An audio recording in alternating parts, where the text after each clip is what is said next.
ನನ್ನ ಪ್ರೀತಿಯ ಎಲ್ಲ ಮಧ್ಯಾಹ್ನದ ಬ್ಯಾಚ್ನ ಮಾಸ್ಟರ್ಸ್ಗೆ ನನ್ನ ನಮಸ್ಕಾರಗಳು. ಇದು ಮಹಾವತಾರ್ ಫೌಂಡೇಶನ್ 21 ದಿನಗಳ ಮಧ್ಯಾಹ್ನದ ಬ್ಯಾಚ್ ಸಮಗ್ರ ಸ್ವಾಸ್ಥ್ಯ ಕಾರ್ಯಕ್ರಮ. ಇದು 20ನೇ ಬ್ಯಾಚ್ ಆಗಿದ್ದು ಮೇ 1ರಿಂದ 24ನೇ ತಾರೀಕುವರೆಗೂ ನಡೆಯುತ್ತೆ. ಅದರಲ್ಲಿ ಇದು 3ರಿಂದ 4:30 ಇಂದು ಮಧ್ಯಾಹ್ನ ಅಂದ್ರೆ 21 ಮೇ 2024 ಬುಧವಾರ ಬರೀತಾ ಇದೆ ಕಾರ್ಯಕ್ರಮದ ವಿಷಯವನ್ನ ನನಗೆ ತಿಳಿಸಿದ್ದಾರೆ. ವಿದ್ಯೆ ಅಂದು ಇಂದು ಮತ್ತು ಮುಂದೆ ಎಂದ್ಬಿಟ್ಟಿದ್ದಾರೆ. ಈ ವಿದ್ಯೆಯ ಕುರಿತಾಗಿ ನಾವು ಸಾಕಷ್ಟು ವಿಷಯಗಳನ್ನ ನಾವು ತಿಳ್ಕೊಳ್ಳೋದಿದೆ, ಅದರ ಬಗ್ಗೆ ಮಾತಾಡೋಣಂತೆ. ಅದಕ್ಕೆ ಮೊದಲಿಗೆ ಸರಸ್ವತಿಯ ಒಂದು ಪ್ರಾರ್ಥನೆ. ವಿದ್ಯಾ ಮಾತಶ್ಚ ವಿದ್ಮಹೆ ಬ್ರಹ್ಮ ಪತ್ನೈಶ್ಚ ಧೀಮಹಿ ತನ್ನೋ ಸರಸ್ವತಿ ಪ್ರಚೋದಯಾತ್. ಹಾಗೇನೆ ಗುರು ವಂದನ. ಗುರು ಬ್ರಹ್ಮ ಗುರು ವಿಷ್ಣು ಗುರುದೇವೋ ಮಹೇಶ್ವರ ಗುರು ಸಾಕ್ಷಾತ್ ಪರಬ್ರಹ್ಮ ತಸ್ಮೈ ಶ್ರೀ ಗುರುವೇ ನಮಃ. ಈ ಮಹಾವತಾರ್ ಫೌಂಡೇಶನ್ ಮತ್ತು ಪಿರಮಿಡ್ ವ್ಯಾಲಿ ಇವೆಲ್ಲಗಳ ರೂವಾರಿಗಳಾದಂತ ಸುಭಾಷ್ ಪತ್ರಿಜಿ ಅವರಿಗೆ ನನ್ನ ಭಕ್ತಿಪೂರ್ವಕ ಪ್ರಣಾಮಗಳನ್ನು ಸಲ್ಲಿಸಿ, ತದನಂತರದಲ್ಲಿ 365 ದಿವಸಗಳು ಈ ಮಹಾವತಾರ್ ಫೌಂಡೇಶನ್ ಕಾರ್ಯಕ್ರಮಗಳನ್ನ ಸಮಗ್ರ ಸ್ವಾಸ್ಥ್ಯ ಕಾರ್ಯಕ್ರಮಗಳನ್ನ ಬೆಳಗಿನ ಬ್ಯಾಚು, ಮಧ್ಯಾಹ್ನದ ಬ್ಯಾಚು, ಸಾಯಂಕಾಲದ ಬ್ಯಾಚು, ರಾತ್ರಿಯ ಬ್ಯಾಚು ಮತ್ತು 4-6 ಭಾಷೆಗಳಲ್ಲಿ ಬರುವ ಹಾಗೆ ಮಾಡಿ ಅದಕ್ಕೆ ಸತತವಾಗಿ ದುಡಿತಾ ಇರುವಂತಹ ರಂಗನಾಥ್ ಜೀರವರಿಗೆ ನನ್ನ ನಮಸ್ಕಾರಗಳು. ಅವರಿಗೆ ಭಗವಂತ ಇನ್ನೂ ಹೆಚ್ಚು ಆರೋಗ್ಯ ಐಶ್ವರ್ಯಗಳನ್ನು ಕೊಟ್ಟು ಕಾಪಾಡ್ಲಿ, ಇನ್ನು ಶಕ್ತಿಯನ್ನು ಕೊಡ್ಲಿ ಅಂತ. ಯಾಕೆಂದ್ರೆ ಇಷ್ಟು ಒಂದು ಕಾರ್ಯಕ್ರಮ ನಡೆಸೋದು ಸುಲಭ ಅಲ್ಲ, ಅದನ್ನ ಅವರು ಯಶಸ್ವಿಯಾಗಿ ನಡೆಸ್ಕೊಂಡು ಹೋಗ್ತಿದ್ದಾರೆ. ಅವರಿಗೆ ಪತ್ರಿಜಿ ಗುರುಗಳ ಆಶೀರ್ವಾದ ಬೆನ್ನೆಲುಬಾಗಿ ನಿಂತಿದೆ ಅಂತ ಹೇಳ್ಬಹುದು. ಇನ್ನು ಈ ಓದೋ ಅಭ್ಯಾಸ, ವಿದ್ಯೆ ಅಂದ್ರೆ ಏನು? ವಿದ್ಯೆ ಅಂದ್ರೆ ಏನು? ಅಕ್ಷರಗಳ ಸಮೂಹ. ಇದು ಅಕ್ಷರಗಳ ಸಮೂಹದಿಂದನೇ ವಿದ್ಯೆಗೆ ಬೇಕಾದಂತ ಒಂದು ಪೂರಕವಾದಂತ ಸಿಗುವಂಥದ್ದು. ಅಕ್ಷರ ಅ ಪ್ಲಸ್ ಕ್ಷರ. ಕ್ಷರ ಅಂದ್ರೆ ನಶಿಸಿ ಹೋಗುವಂಥದ್ದು, ಅಕ್ಷರ ಅಂದ್ರೆ ಯಾವತ್ತಿಗೂ ನಶಿಸಿ ಹೋಗದೇ ಇರುವಂತಹದ್ದು ಅಂತ ಅರ್ಥ ಆಗುತ್ತೆ. ಅದೇ ರೀತಿಯಾಗಿ ಚೈತನ್ಯ ಎಂದರೆ ನಾನು ಎನ್ನುವ ಆತ್ಮ ಪದಾರ್ಥ. ಚೈತನ್ಯ ಎನ್ನುವುದೇ ಅಕ್ಷರ ಅಂದರೆ ನಾಶವಾಗದಿರೋ ವಸ್ತು ಅಂತ ಹೇಳ್ಬೋದು. ನಾವು ಚೇತನಾಮಯ ಆತ್ಮರು ಎನ್ನುವ ಸತ್ಯವನ್ನು ಸದಾಕಾಲ ಅಭ್ಯಾಸದಲ್ಲಿ ಇಟ್ಟುಕೊಳ್ಳುವುದೇ ಅಕ್ಷರಾಭ್ಯಾಸ ಎಂದು ಹೇಳುತ್ತಾರೆ. ಇನ್ನು ವೇದಗಳು, ಶಾಸ್ತ್ರಗಳು ಮತ್ತು ಸಾಹಿತ್ಯಗಳಲ್ಲಿ ಅಕ್ಷರವನ್ನು ಸ್ತ್ರೀ ರೂಪದಲ್ಲಿ ಗುರುತಿಸಿದ್ದಾರೆ. ಎಲ್ಲಾ ಭಾಷೆಗಳು ದೇವಿ ಸ್ವರೂಪವಾಗಿದ್ದು ಅಕ್ಷರದ ಮೇಲೆ ನಮಗೆ ಅಕ್ಕರೆ ಪ್ರೀತಿ ಇದ್ದರಷ್ಟೇ ಮಾತ್ರ ಅಕ್ಷರ ದೇವತೆಯಾದ ಶಾರದೆಗೆ ನಾವು ಕೊಡುವ ಪವಿತ್ರವಾದಂತ ಸ್ಥಾನ ಆಗುತ್ತೆ, ಗೌರವ ಆಗುತ್ತೆ, ಶ್ರದ್ಧೆ ಆಗುತ್ತೆ, ಭಕ್ತಿ ಆಗುತ್ತೆ. ಆಗಲೇ ಆ ಸರಸ್ವತಿ ನಮಗೆ ಜ್ಞಾನವನ್ನ ಅನುಗ್ರಹಿಸ್ತಾಳೆ. ಸುಲಭವಾಗಿ ನಾವು ಜ್ಞಾನವನ್ನ ಪಡೆದುಕೊಳ್ಳಬಹುದು ಅಂತ ಹೇಳ್ಬೋದು. ಇನ್ನು ಪುಸ್ತಕಗಳು ಅಂದ್ರೆ ಯಾವುದು? ಅಕ್ಷರಗಳ ಸಮೂಹದಿಂದ ರಚಿತವಾಗಿರುವಂಥದ್ದು. ಅದಕ್ಕೆಂದೇ ಪುಸ್ತಕವನ್ನ ಜ್ಞಾನದ ಹೆಬ್ಬಾಗಿಲು ಅಂತ ಕರೀತಾರೆ. ಇವತ್ತಿನ ಟೆಕ್ನಾಲಜಿ ಬದಲಾವಣೆ ಆದಾಗೇನೆ ಅದು ಎಲೆಕ್ಟ್ರಾನಿಕ್ ಮೀಡಿಯಾದಲ್ಲಿ ಬೇಕಾದಷ್ಟು ಚೇಂಜಸ್ ಆಗಿದೆ. ಅದು ಏನು ಇ ಬುಕ್ಸ್ ಅಂತೆಲ್ಲ ಬಂದಿದೆ. ಇವಾಗ ಎಲ್ಲ ಕಂಪ್ಯೂಟರ್ನಲ್ಲೇ ಕೂತ್ಕಡೆ ಎಲ್ಲಿ ಬೇಕಾದ್ರೂ ಮೊಬೈಲ್ನಲ್ಲಿ ಡಾಟಾಗಳಲ್ಲಿ ನಾವು ಚೆಕ್ ಮಾಡ್ಕೊಳ್ಳುವಂಥದ್ದು, ಓದುವಂತ ಪುಸ್ತಕಗಳು ಬಂದಿದೆ. ಇವಾಗ ನಮಗೆ ಪುಸ್ತಕಗಳನ್ನೆಲ್ಲ ನಾವು ಕ್ಯಾರಿ ಮಾಡಲೇಬೇಕು ಅಂತ ಏನಿಲ್ಲ. ಬೇಕಾದಂತ ಪುಸ್ತಕವನ್ನು ನಾವು ಬೇಕಾದ ಹಾಗೆ ಪಡ್ಕೋಬಹುದು. ಅದು ಮುಂದೆ ನೋಡೋಣಂತೆ. ಅದಕ್ಕೆ ಹೇಳೋದು, ಈ ಪುಸ್ತಕಗಳಲ್ಲಿ ಕೆಟ್ಟ ಪದಗಳನ್ನ ಬಳಸಬೇಡಿ, ಪುಸ್ತಕವನ್ನ ಕಾಲಿಂದ ಒದೆಯಬೇಡಿ. ಪುಸ್ತಕ ಸರಸ್ವತಿ ಮಾತೆಯ ಸ್ವರೂಪ ಅಂತ ಹೇಳಿ ಕೊಂಡಾಡಿದ್ದಾರೆ ಹಿರಿಯರು. ಪುಸ್ತಕವನ್ನು ಅಷ್ಟೇನೆ ಅದರಲ್ಲಿ ಮಡ್ಚೋದು, ಓದ್ತಾ ಇರ್ಬೇಕಾದ್ರೆ ಅದು 2 ಪೇಜ್ಗಳು ಓದ್ತಾ ಇರ್ಬೇಕಾದ್ರೆ ಅದ್ ಸ್ಟಾಪ್ ಮಾಡಿದ್ರೆ ಅದಕ್ಕೆ ಮಡ್ಚುವಂಥದ್ದು, ಅದೆಲ್ಲ ಮಾಡಬೇಡಿ. ಯಾವ್ದಾದ್ರು ಮನೆಗೆ ಬೇಕಾದಷ್ಟು ಇನ್ವಿಟೇಷನ್ಸ್ ಬರುತ್ತೆ. ಆ ಇನ್ವಿಟೇಷನ್ಸ್ ಗಳನ್ನ ದೇವರ ಚಿತ್ರಗಳಿರುತ್ತೆ, ಅದು ಕ್ಲೀನಾಗಿ ಕಟ್ ಮಾಡಿ ಉದ್ದಕ್ಕೆ ಒಂದು ಪಟ್ಟಿ ತರ ಆಗತ್ತೆ. ಅದನ್ನ ಬುಕ್ ಮಾರ್ಕರ್ ತರ ಅದನ್ನ ಇಟ್ಕೋಬಹುದು ನಾವು. ಅದು ನಮ್ಗೆ ಕಾರ್ಡ್ಗಳನ್ನ ನಾವು ಎಸೋದಕ್ಕೆ ಮನಸ್ಸು ಬರದೇ ಇರೋರು ಪ್ರತಿ ಪುಸ್ತಕದಲ್ಲಿ ಇದನ್ನ ಇಟ್ಕೊಳ್ಳೋದ್ರಿಂದ ಬುಕ್ ಮಾರ್ಕರ್ ಆಗತ್ತೆ ನಮ್ಗೆ ಅಂತಾನು ಹೇಳ್ಬೋದು. ಇನ್ನು ಬ್ರಹ್ಮದೇವ ಸೃಷ್ಟಿಯ ಪ್ರಾರಂಭದಲ್ಲಿ ವರ್ಣಮಾಲೆ ಅನ್ನೋದು ಹೇಗ್ ಬಂತು ಅನ್ಬೇಕು ಅಂದ್ರೆ, ಜ್ಞಾನ ಪಡೆಯಲೆಂದೇ ಏಕಾಗ್ರ ಚಿತ್ತದಿಂದ ಮನೋವೃತ್ತಿಗಳನ್ನು ನಿರೋಧಿಸುತ್ತಾ ಕುಳಿತಿದ್ದಾಗ ಉದಯ ಆಕಾಶದಲ್ಲಿ ಅನಾಹತನಾದಂತ ನಾದ ಮೂಡಿ ಬರುತ್ತೆ. ಅದರಿಂದ ಆ ಉ ಮ ಈ ಮಾತ್ರಗಳು ಸ್ವರೂಪವಾಗಿ ಓಂಕಾರ ಮೂಡಿತು. ಇದರ ಶಕ್ತಿಯಿಂದ ಅವ್ಯಕ್ತ ಪ್ರಕೃತಿಯ ವ್ಯಕ್ತ ಸ್ವರಾಟ ಉಂಟಾಯಿತು. ಇದೇ ಪರಬ್ರಹ್ಮ ಪರಮಾತ್ಮ ಸ್ವರೂಪ ಬೋಧಕ. ಹೀಗಾಗಿಯೇ ಓಂಕಾರವು ಪರಬ್ರಹ್ಮ ವಾಚಕವಾಗಿದೆ. ಈ ಓಂಕಾರದಿಂದ ಬ್ರಹ್ಮನು ಅಕ್ಷರ ಸಮಾಮ್ನೆಯ ಅಂದರೆ ವರ್ಣಮಾಲೆಯನ್ನು ರಚಿಸಿದ. ತದನಂತರದಲ್ಲಿ ವರ್ಣಮಾಲೆಯ ಸಹಾಯದಿಂದ ತನ್ನ 4 ಮುಖಗಳಿಂದ 4 ವೇದಗಳನ್ನು ಉದ್ಗರಿಸಿದ. ಈ ವೇದಗಳು ತನ್ನ ಪುತ್ರರಾದ ಮರೀಚ ಮೊದಲಾದ ಬ್ರಹ್ಮರ್ಷಿಗಳಿಗೆ ಅಧ್ಯಯನ ಮಾಡಿಸಿದ. ಮತ್ತೆ ಅವರುಗಳು ತಮ್ಮ ಶಿಷ್ಯರ ಪ್ರತಿ ಶಿಷ್ಯರ ಮೂಲಕ ದ್ವಾಪರಾದಿ ಚತುರ್ಯುಗಗಳಲ್ಲಿ ಮುಂದುವರಿತಾ ಬಂತು. ಹಿಂದೆ ಅಕ್ಷರಗಳು ಬರೋದಕ್ಕೆ ಮೊದಲು, ಅಕ್ಷರ ಕ್ರಾಂತಿ ಆಗೋಕ್ಕೆ ಮೊದಲು ರಚಿತವಾದಂತಹ ಗ್ರಂಥಗಳನ್ನ ಏನಾಗ್ತಿತ್ತು, ಬರೆಯೋದಕ್ಕೆ ನಮ್ಗೆ ಸಾಧನಗಳು ಸರಿಯಾಗಿರ್ಲಿಲ್ಲ, ಉಪಕರಣಗಳು ಇಲ್ಲದೆ ಇದ್ದಾಗ ಬಾಯ್ ಹಾರ್ಟ್ ಅಂತ ಅಂದ್ರು. ಅಂದ್ರೆ ಬಾಯ್ ಹಾರ್ಟ್ ಅಂತಲ್ಲ, ಬೈ ಹಾರ್ಟ್ ಅಂತ. ಹೃದಯದಿಂದ ಅದನ್ನ ಓದಿ ಅದನ್ನ ಮನನ ಮಾಡಿಕೊಳ್ಬೇಕು. ಆ ಯಾವ ವಿಧಿಯನ್ನು ಮನನ ಮಾಡಿಕೊಂಡಿರ್ತೀವಿ ಅದನ್ನ ಮುಂದಿನ ಪೀಳಿಗೆಗಾಗಿ ಇನ್ನೊಬ್ಬರಿಗೆ ವಹಿಸ್ಕೊಡುವಂಥದ್ದು ಜವಾಬ್ದಾರಿ. ಅವರು ಅದನ್ನ ಮನನ ಮಾಡಿಕೊಂಡು ಮತ್ತೆ ಅದನ್ನ ಮುಂದಕ್ಕೆ ಒರೆಯುವಂಥದ್ದು. ಕಾಲಕ್ರಮೇಣದಲ್ಲಿ ಬರವಣಿಗೆ ಎಲ್ಲ ಅನ್ನೋದು ಬಂತು, ಅದು ಸರೋಯ್ತು.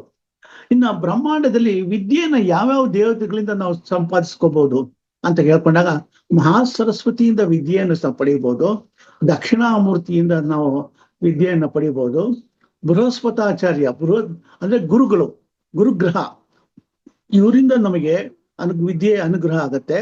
ಸುಬ್ರಹ್ಮಣ್ಯ ಸ್ವಾಮಿಯಿಂದ ಅನುಗ್ರಹ ಆಗತ್ತೆ. ಹಯಗ್ರೀವರಿಂದಂದ್ರೆ ಪಾಂಡಿತ್ಯವನ್ನ, ಜ್ಞಾನಾನಂದಮಯಂ ದೇವಂ ನಿರ್ಮಲ ಸ್ಫಟಿಕಾಕೃತಿಂ ಆಧಾರಂ ಸರ್ವವಿದ್ಯಾನಾಂ ಹಯಗ್ರೀವ ಉಪಾಸ್ಮಹೆ ಅಂತ ಹೇಳ್ತಾರೆ. ಹಾಗೆ ಹೆಚ್ಚಿನ ಪಾಂಡಿತ್ಯ IAS IPS ಕಾಂಪಿಟೇಟಿವ್ ಎಕ್ಸಾಮಿನೇಷನ್ಸ್ ಹೋಗೋರು ಹಯಗ್ರೀವರ ಆರಾಧನೆ ಮಾಡೋದ್ರಿಂದ ಹೆಚ್ಚಿನ ಒಂದು ಅನುಗ್ರಹವನ್ನು ಪಡಿಬಹುದು. ಇನ್ನು ಸೂರ್ಯನಾರಾಯಣ ಅಂದ್ರೆ ಭಗವಾನ್ನ ವಿದ್ಯೆ ಮತ್ತು ಜ್ಞಾನ ಸಂಪತ್ತಿನ ಅಧಿದೇವತೆಯೂ ಆಗಿದ್ದಾನೆ. ಹಾಗಾಗಿ ವಿದ್ಯೆ ಪ್ರಸಾದಿಸುವ ದೇವತೆಗಳನ್ನು ಆರಾಧಿಸಿ ಸ್ತುತಿಸಿ ಜ್ಞಾನವನ್ನು ಹೀಗೆ ಜನ ಪ್ರಾಪ್ತಿ ಮಾಡ್ಕೋತಾ ಇದ್ರು. ನಮ್ಮ ಪುರಾಣ ಗ್ರಂಥಗಳಲ್ಲಿ ಇದನ್ನು ವಿವರವಾಗಿ ವರ್ಣಿಸಿದ್ದಾರೆ. ಅದಕ್ಕೆ ಉದಾಹರಣೆಯಾಗಿ ಸುಬ್ರಹ್ಮಣ್ಯಂದು ಪ್ರತಿಯೊಂದು ನಾವು ಲೆಕ್ಕ ಹೇಳ್ತಾ ಹೋದ್ರೆ ಟೈಪ್ ಸಾಲಲ್ಲ. ಸೂರ್ಯನಿಂದ ಉಪಕೃತರಾದವರು ಕೆಲವು ವಿಷಯಗಳನ್ನ ಹೇಳ್ತೀನಿ. ಯಾಜ್ಞವಲ್ಕ್ಯ ಮಹರ್ಷಿಗಳಿಗೆ ಬ್ರಹ್ಮ ವಿದ್ಯೆಯನ್ನ ಸೂರ್ಯ ಭಗವಾನ್ ಅನುಗ್ರಹಿಸಿದ. ಹಾಗೆ ಹನುಮಂತ ಸೂರ್ಯನಿಂದ ವೇದ ವಿದ್ಯೆಗಳನ್ನು ಕಲಿತು ಪಂಡಿತನಾದ. ಸೂರ್ಯ ಹೇಗೆ ಆಂಜನೇಯ ಹೇಗೆ ಅವನಿಂದ ಕಲ್ತ್ಕೊಂಡ ಅಂದ್ರೆ, ಅವನ್ ಕಲ್ತ್ಕೋಬೇಕಾದ್ರೆ ಅವನು ಏನಪ್ಪಾ ನಾನು ಯಾವಾಗ್ಲೂ ಚಲಿಸ್ತಾ ಇರ್ತೀನಿ, ನೀನ್ ಹೇಗ್ ನನ್ನ ಹತ್ರ ಕಲಿತೀಯ ಅಂದಾಗ ಅವನು ಭೂಮಿ ಮೇಲೆ ಒಂದು ಕಾಲಿಟ್ಟು, ಒಂದು ಕಾಲನ್ನು ಆಕಾಶದ ಮೇಲೆ ಇಟ್ಟು ಸೂರ್ಯನಿಗೆ ಎದುರಾಗಿ ಕೈ ಮುಗಿದು ನಿಂತು ಪ್ರಾರ್ಥನೆ ಮಾಡ್ತಾ ನಿಂತ್ಕೊಂಡ. ಅವನ ಧೈರ್ಯ, ಸಾಹಸ, ಭಕ್ತಿಗೆ ಮೆಚ್ಚಿ ಸೂರ್ಯ ಹಾಗೆ ಚಲಿಸುತ್ತಿರುವಾಗಲೇ ಅವನಿಗೆ ವಿದ್ಯೆಯನ್ನು ಅನುಗ್ರಹಿಸಿದ. ನಿಜಕ್ಕೂ ಹೇಳಬೇಕು ಅಂದ್ರೆ ಆಂಜನೇಯ ಮಹಾನ್ ಪಂಡಿತನಾಗಿ ಮೂಡಿ ಬಂದ. ಇನ್ನ ಶ್ರೀರಾಮ ರಾವಣನನ್ನು ಸೋಲಿಸ್ಬೇಕು ಅಂತಂದಾಗ ಕಷ್ಟ ಆಗತ್ತೆ ಅವನಿಗೆ. ಅದಕ್ಕೋಸ್ಕರ ಅಗಸ್ತ್ಯ ಮಹರ್ಷಿಗಳು ಅವನಿಗೆ ಆದಿತ್ಯ ಹೃದಯ ಸ್ತೋತ್ರವನ್ನ ಅವರೇ ರಚಿಸಿದ ಸ್ತೋತ್ರವನ್ನ ಪಾರಾಯಣ ಮಾಡೋದಕ್ಕೆ ಹೇಳ್ತಾರೆ. ಅದನ್ನು ಪಾರಾಯಣ ಮಾಡಿ ತದನಂತರದಲ್ಲಿ ಅವನು ರಾವಣನನ್ನ ಸೋಲಿಸ್ತಾನೆ, ಅವನ ಒಂದು ಇದನ್ನ ನಿರ್ನಾಮ ಮಾಡ್ತಾನೆ. ಇವತ್ತಿಗೂ ಅದನ್ನೇ ಹೇಳೋದು, ಯಾರಿಗಾರು ನಿಮ್ಮ ಆಫೀಸ್ ಕೆಲಸಗಳಲ್ಲಿ, ಬಿಸ್ನೆಸ್ ವ್ಯಾಪಾರ ವ್ಯವಹಾರಗಳಲ್ಲಿ ಪದೇ ಪದೇ ಸೋಲು ಅನುಭವಿಸ್ತಾ ಇದ್ರೆ, ನೀವು ದಿನವೂ ಬೆಳಗ್ಗೆ ಎದ್ದ ತಕ್ಷಣ ಆದಿತ್ಯ ಹೃದಯವನ್ನ ಒಂದು 3 ನಿಮಿಷ ಅಷ್ಟೇನೆ ಹೇಳಕ್ ಸಮಯ ಸಾಕು. ತಥೋ ಇದ್ದ ಪರಿಶ್ರಾಂತಂ ಸಮರೇ ಚಿಂತ್ಯಾ ಸ್ಥಿತಂ ಅಂತ ಮಂತ್ರ ಬರುತ್ತೆ. ಅದು ಯೂಟ್ಯೂಬ್ನಲ್ಲೂ ಸಿಗುತ್ತೆ. ಅದನ್ನ ನಾವು ದಿನವೂ ನೀವು ಪ್ರಾರ್ಥನೆ ಮಾಡ್ತಾ ಬನ್ನಿ, ಖಂಡಿತ ನಿಮಗೆ ಒಳ್ಳೇದಾಗತ್ತೆ. ಸೂರ್ಯನ ಅನುಗ್ರಹ ನಿಮ್ಮ ಮೇಲೆ ಕರುಣೆ ಬೀರುತ್ತೆ, ಆರೋಗ್ಯವನ್ನು ಕೊಡ್ತಾನೆ. ಭಾಸ್ಕರು ಆರೋಗ್ಯ ಪ್ರದಾತ ಅಂತ. ಇನ್ನು ಪಾಂಡವರು ವನವಾಸದಲ್ಲಿದ್ದಾಗ ಸೂರ್ಯನನ್ನ ಪ್ರಾರ್ಥಿಸಿ ಅಕ್ಷಯ ಪಾತ್ರೆಯನ್ನು ಪಡೆದರು. ಅದೇ ರೀತಿ ಸಾಕಷ್ಟು ಬಂಗಾರವನ್ನು ಕೊಡುವ ಶಮಂತಕ ಮಣಿಯನ್ನ ಸತ್ರಾರ್ಜಿತ ರಾಜ ದ್ವಾಪರ ಯುಗದಲ್ಲಿ ಸೂರ್ಯೋಪಾಸನೆ ಮಾಡಿ ಪಡೆದುಕೊಂಡ. ಕವಿ ಮಯೂರ್ ಶರ್ಮಾ ಅನ್ನೋನು ಸೂರ್ಯ ಶತಕವನ್ನ ಬರೆದ. ತುಂಬಾ ಆರೋಗ್ಯ ಸಮಸ್ಯೆಯಿಂದ ಇದ್ದಂತವನು. ಯಾವಾಗ ಅವನು ಶ್ರದ್ಧಾಭಕ್ತಿಯಿಂದ ಸೂರ್ಯ ಶತಕವನ್ನು ಬರೆದ, ಆಗ ಅವನಿಗೆ ಆರೋಗ್ಯ ಮತ್ತೆ ವಾಪಸ್ ಬಂತು. ಸೂರ್ಯನಿಗೆ ಮತ್ತು ಜಮದಗ್ನಿ ಮಹರ್ಷಿಗೆ ಆದ ಸಂವಾದವನ್ನ, ಅಂದ್ರೆ ಡಿಸ್ಕಷನ್ಸ್, ಸಂವಾದ ಅಂದ್ರೆ ಚರ್ಚೆ ಆಯ್ತು ವಿದ್ಯೆ. ಆ ಚರ್ಚೆ ಭಾರತ ಮತ್ತು ಮತ್ಸ್ಯ ಪುರಾಣಗಳಲ್ಲಿ ಪ್ರಸ್ತಾಪಿಸಿದ್ದಾರೆ. ಅದೇ ರೀತಿಯಾಗಿ ಬ್ರಾಹ್ಮಣರು ಮತ್ತು ಪತಿವ್ರತಿಯರ ಧರ್ಮದ ವಿಷಯವಾಗಿ ಸೂರ್ಯ ಭಗವಾನ್ ಮತ್ತು ಇಂದ್ರನ ಪತ್ನಿ ಶಚಿದೇವಿ ಜೊತೆ ಸಂವಾದವನ್ನ ಭಾರತದಲ್ಲಿ ವರ್ಣಿಸಲಾಗಿದೆ. ಹೇಗೆ ಇದು ಸಾಕಷ್ಟು ಸೂರ್ಯ ನಮಗೆ ಅನುಗ್ರಹಿಸಿದ್ದಾನೆ. ಹಿಂದಿನ ಕಾಲದಲ್ಲಿ ವಿದ್ಯಾರ್ಜನೆಗೆ ಕುರಿತಾಗಿ 24 ಗಂಟೆಗಳನ್ನ ಸೂಕ್ತವಾಗಿ ಸಮಯ ಕಂಡುಹಿಡ್ಕೊಂಡಿದ್ರು. 24 ಗಂಟೆ ಡಿವೈಡ್ ಮಾಡಿದ್ರು.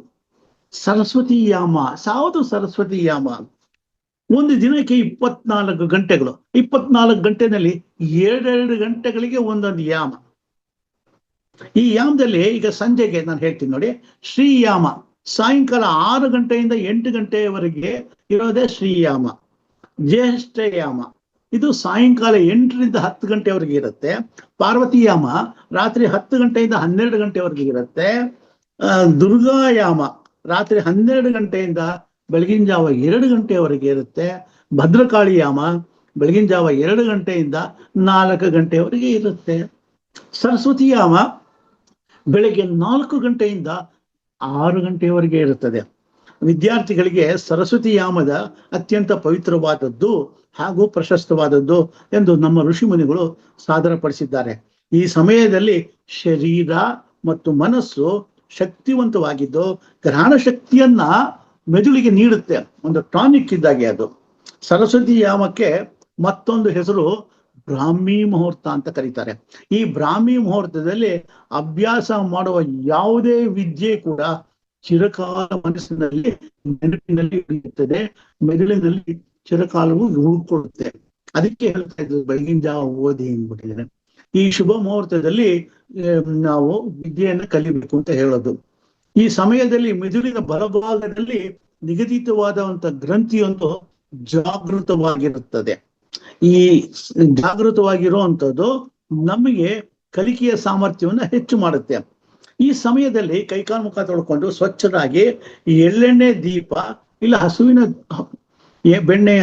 ತುಪ್ಪವನ್ನ ಬೆಳಗಿಸಿ ಕಲಿಕೆಯ ಕಾರ್ಯಕ್ರಮವನ್ನು ಮುಂದುವರಿಸಬೇಕು. ಹೀಗೆ ತುಪ್ಪದ ದೀಪವನ್ನ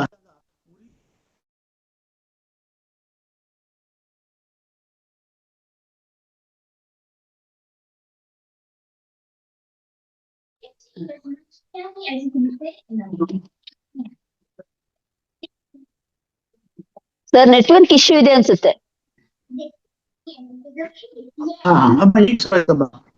ತುಪ್ಪದ ದೀಪದ ಹಚ್ಚಿದಾಗ ಉರಿತ ಹೊರಸೂಚುವ ಧನಾತ್ಮಕ ಶಕ್ತಿ ಆ ಪ್ರದೇಶದಲ್ಲಿ ಒಂದು ಮಾನಸಿಕ ಬಲ ಸಾಮರ್ಥ್ಯಗಳನ್ನ ಮತ್ತು ಬುದ್ಧಿಶಕ್ತಿಯನ್ನ ಹೆಚ್ಚಿಸುತ್ತೆ. ಹಾಗೆ ಬ್ರಾಹ್ಮಿ ಮುಹೂರ್ತದಲ್ಲಿ ಶುಭ್ರವಾಗಿ ಕೈಕಾಲು ತೊಳೆದುಕೊಂಡು ಕೂತ್ಕೊಂಡು ಓದೋದಕ್ಕೆ ಶುರು ಮಾಡಬೇಕು, ದೀಪ ಹಚ್ಚಿರಬೇಕು. ಹಾಗೆ ಈ ಸಮಯದಲ್ಲಿ ಮಾಡೋ ಸಂಕಲ್ಪಗಳು ನಾವೇನೇನು ಮಾಡ್ಬೇಕು ಅಂದ್ಕೊಂತೀವಿ ಆ ಸಂಕಲ್ಪಗಳು ಘನವಾಗಿರುತ್ತವೆ. ಇದನ್ನು ನಮ್ಮ ಪುರಾಣ ಕಾಲದಲ್ಲಿ ಇತಿಹಾಸ ಕಾಲದಲ್ಲೂ ಅಧ್ಯಯನಕ್ಕಾಗಿ ನಮ್ಮ ಋಷಿಮುನಿಗಳು ಕಂಡು ಹಿಡಿದುಕೊಂಡಿದ್ದಂತ ಶುಭಗಳಿಗೆ. ಪ್ರಾಚೀನ ಕಾಲದಲ್ಲಿ ಗುರುಕುಲಗಳಲ್ಲಿ ಗುರುಗಳು ತಮ್ಮ ಶಿಷ್ಯರಿಗೆ ಶ್ರುತಿ ವೇದಗಳನ್ನು ಕಂಠಸ್ಯ ಮಾಡಿಸಿ ಅದನ್ನು ಅಕ್ಷರ ಭಂಡಾರವಾಗಿ ಉಳಿಸಿದ್ರು. ಈ ಕಾರ್ಯಕ್ಕಾಗಿ ಅವರು ಉಪಯೋಗಿಸಿದ ಸಮಯ ಬ್ರಾಹ್ಮಿ ಮುಹೂರ್ತ.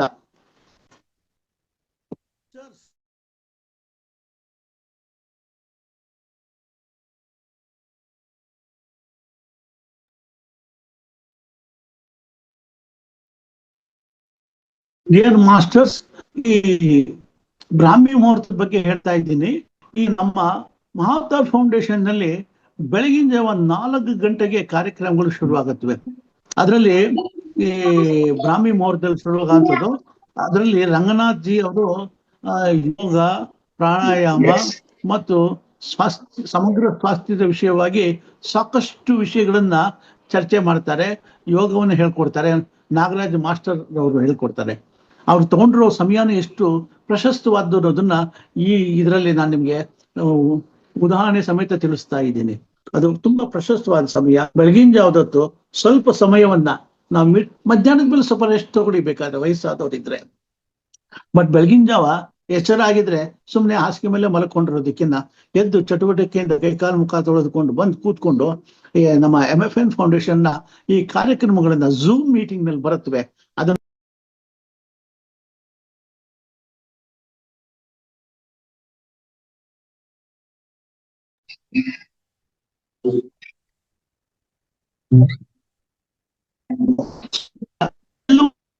ಚೆನ್ನಾಗಿ ಅನುಗ್ರಹಿಸೋದಕ್ಕೆ ಸಹಾಯ ಮಾಡುತ್ತೆ ಅಂತ ಹೇಳ್ಬೋದು. ಈ ವೈಜ್ಞಾನಿಕವಾಗಿ ಹೇಳ್ಬೇಕು ಅಂದ್ರೆ ವಿಜ್ಞಾನಿಗಳು ಕಂಡು ಹಿಡ್ಕೊಂಡ್ರು. ಈಗ ನಮ್ಮವ್ರಿಗೆ ಸರ್ ವಿಡಿಯೋ ಬೇಕಾದ್ರೆ ಆಫ್ ಮಾಡ್ಕೊಳ್ಳಿ ಸರ್, ನಿಮ್ದು ನೆಟ್ವರ್ಕ್ ಏನೋ ಇಶ್ಯೂ ಇದೆ ಸರ್. ನಾರಾಯಣ ಸರ್, ನಿಮ್ದು ನೀವು ಬೇಕಾದ್ರೆ ವಿಡಿಯೋ ಆಫ್ ಮಾಡ್ಕೊಂಡು ಹೇಳಿ, ಅವಾಗ ಕ್ಲಿಯರ್ ಇರುತ್ತೆ. ಹಾ ವಿಡಿಯೋ ಆಫ್ ಮಾಡಿದ್ದೀನಮ್ಮ ಅಲ್ವಾ? ಈಗ ವಿಡಿಯೋ ಆಫ್ ಮಾಡಿದ್ದೀನಮ್ಮ. ಈಗ ಈಗ ಹೇಳಿ ಸರ್. ಈಗ ಈ ವೈಜ್ಞಾನಿಕವಾಗಿ ಓಝೋನ್ ಲೇಯರ್ ನಮ್ಮಲ್ಲಿ ಈಗ ವಿಜ್ಞಾನಿಗಳು ಹೇಳಿದ್ಮೇಲೆ ಜನ ನಂಬೋದಕ್ಕೆ ಶುರು ಮಾಡಿದ್ರು. ಬ್ರಾಹ್ಮಿ ಮುಹೂರ್ತದಲ್ಲಿ ವಾತಾವರಣದಲ್ಲಿ ಓಝೋನ್ ಲೇಯರ್ ಅನ್ನೋದಿರುತ್ತೆ, ಅದು ಸ್ವಚ್ಛವಾಗಿರುತ್ತೆ. ಈಗ ಈ ಸಮಯದಲ್ಲಿ ಆಮ್ಲಜನಕ ಹೇರಳವಾಗಿ ದೊರೀತಾ ಇರುತ್ತೆ. ಇಂಥ ವಾತಾವರಣದಲ್ಲಿ ಸ್ನಾನ ಮಾಡಿ ಶುಚಿರ್ಭೂತರಾಗಿ ಅಶ್ವತ್ಥ ವೃಕ್ಷ ಅಥವಾ ಬೇವಿನ ವೃಕ್ಷದಗಳಿಗೆ ಕೂತು ಓದುವುದು, ಮಂತ್ರಪಠನ ಮಾಡೋದು ಶ್ರೇಷ್ಠವಾಗಿರುತ್ತೆ. ಈ ಸಮಯದಲ್ಲಿ ಬೇವಿನ ಮರದ ಗಾಳಿ ಮೈಗೆ ತಾಗುವುದರಿಂದ ಚರ್ಮ ವ್ಯಾಧಿಗಳು, ಸಕ್ಕರೆ ಕಾಯಿಲೆಗಳು ಉಪಶಮನಗೊಳ್ಳುತ್ತವೆ. ಅರಳಿ ಮರದ ಗಾಳಿ ಸೇವನೆಯಿಂದ ಗರ್ಭಕೋಶದ ಸಮಸ್ಯೆ ಪರಿಹಾರ ಆಗುತ್ತೆ ಅಂತ ಜ್ಯೋತಿಷ್ಯ ಶಾಸ್ತ್ರದಲ್ಲಿ ಹೇಳಿದ್ದಾರೆ. ರಾಹು, ಕೇತು, ಅಂಗಾರಕ ದೋಷಗಳು ನಿವಾರಣೆ ಆಗತ್ತೆ. ವೈಜ್ಞಾನಿಕವಾಗಿ ಬ್ರಾಹ್ಮಿ ಮುಹೂರ್ತ ಓಝೋನ್ ವಲಯದ ತುಂಬಿರುತ್ತೆ ಅನ್ನೋದನ್ನ ಮತ್ತೆ ಇನ್ನೊಂದ್ಸರಿ ತಮಗೆ ಹೇಳ್ತಾ ಇದ್ದೀನಿ. ಹಿಂದೆ ಯುಗ ಯುಗಗಳಿಂದ ಸ್ಥಾಪಿಸಲ್ಪಟ್ಟಂತ ಗುರುಕುಲಗಳ ಬಗ್ಗೆ ಹೇಳ್ಬೇಕು ಅಂತಂದ್ರೆ, ಗುರುಕುಲಗಳು ಅಂದ್ರೆ ರೆಸಿಡೆನ್ಷಿಯಲ್ ಸ್ಕೂಲ್ಸ್ ಅಂತ. ಈಗ ರೆಸಿಡೆನ್ಷಿಯಲ್ ಸ್ಕೂಲ್ಸ್ ಇದೆ, ಹಿಂದಿನ ಕಾಲದಲ್ಲಿ ಆಗಲೇ ಇತ್ತು. ಸನಾತನ ತ್ರೇತಾ ಯುಗಗಳಲ್ಲೇ ನಡೀತಾ ಇತ್ತು. ತ್ರೇತಾಯುಗದಲ್ಲಿ ವಸಿಷ್ಠರ ಆಶ್ರಮದಲ್ಲಿ ರಾಮ ಲಕ್ಷ್ಮಣರ ಭರತರಾದಿಗೆ ಅಲ್ಲಿ ವಿದ್ಯೆಯನ್ನು ಕಲಿತರು.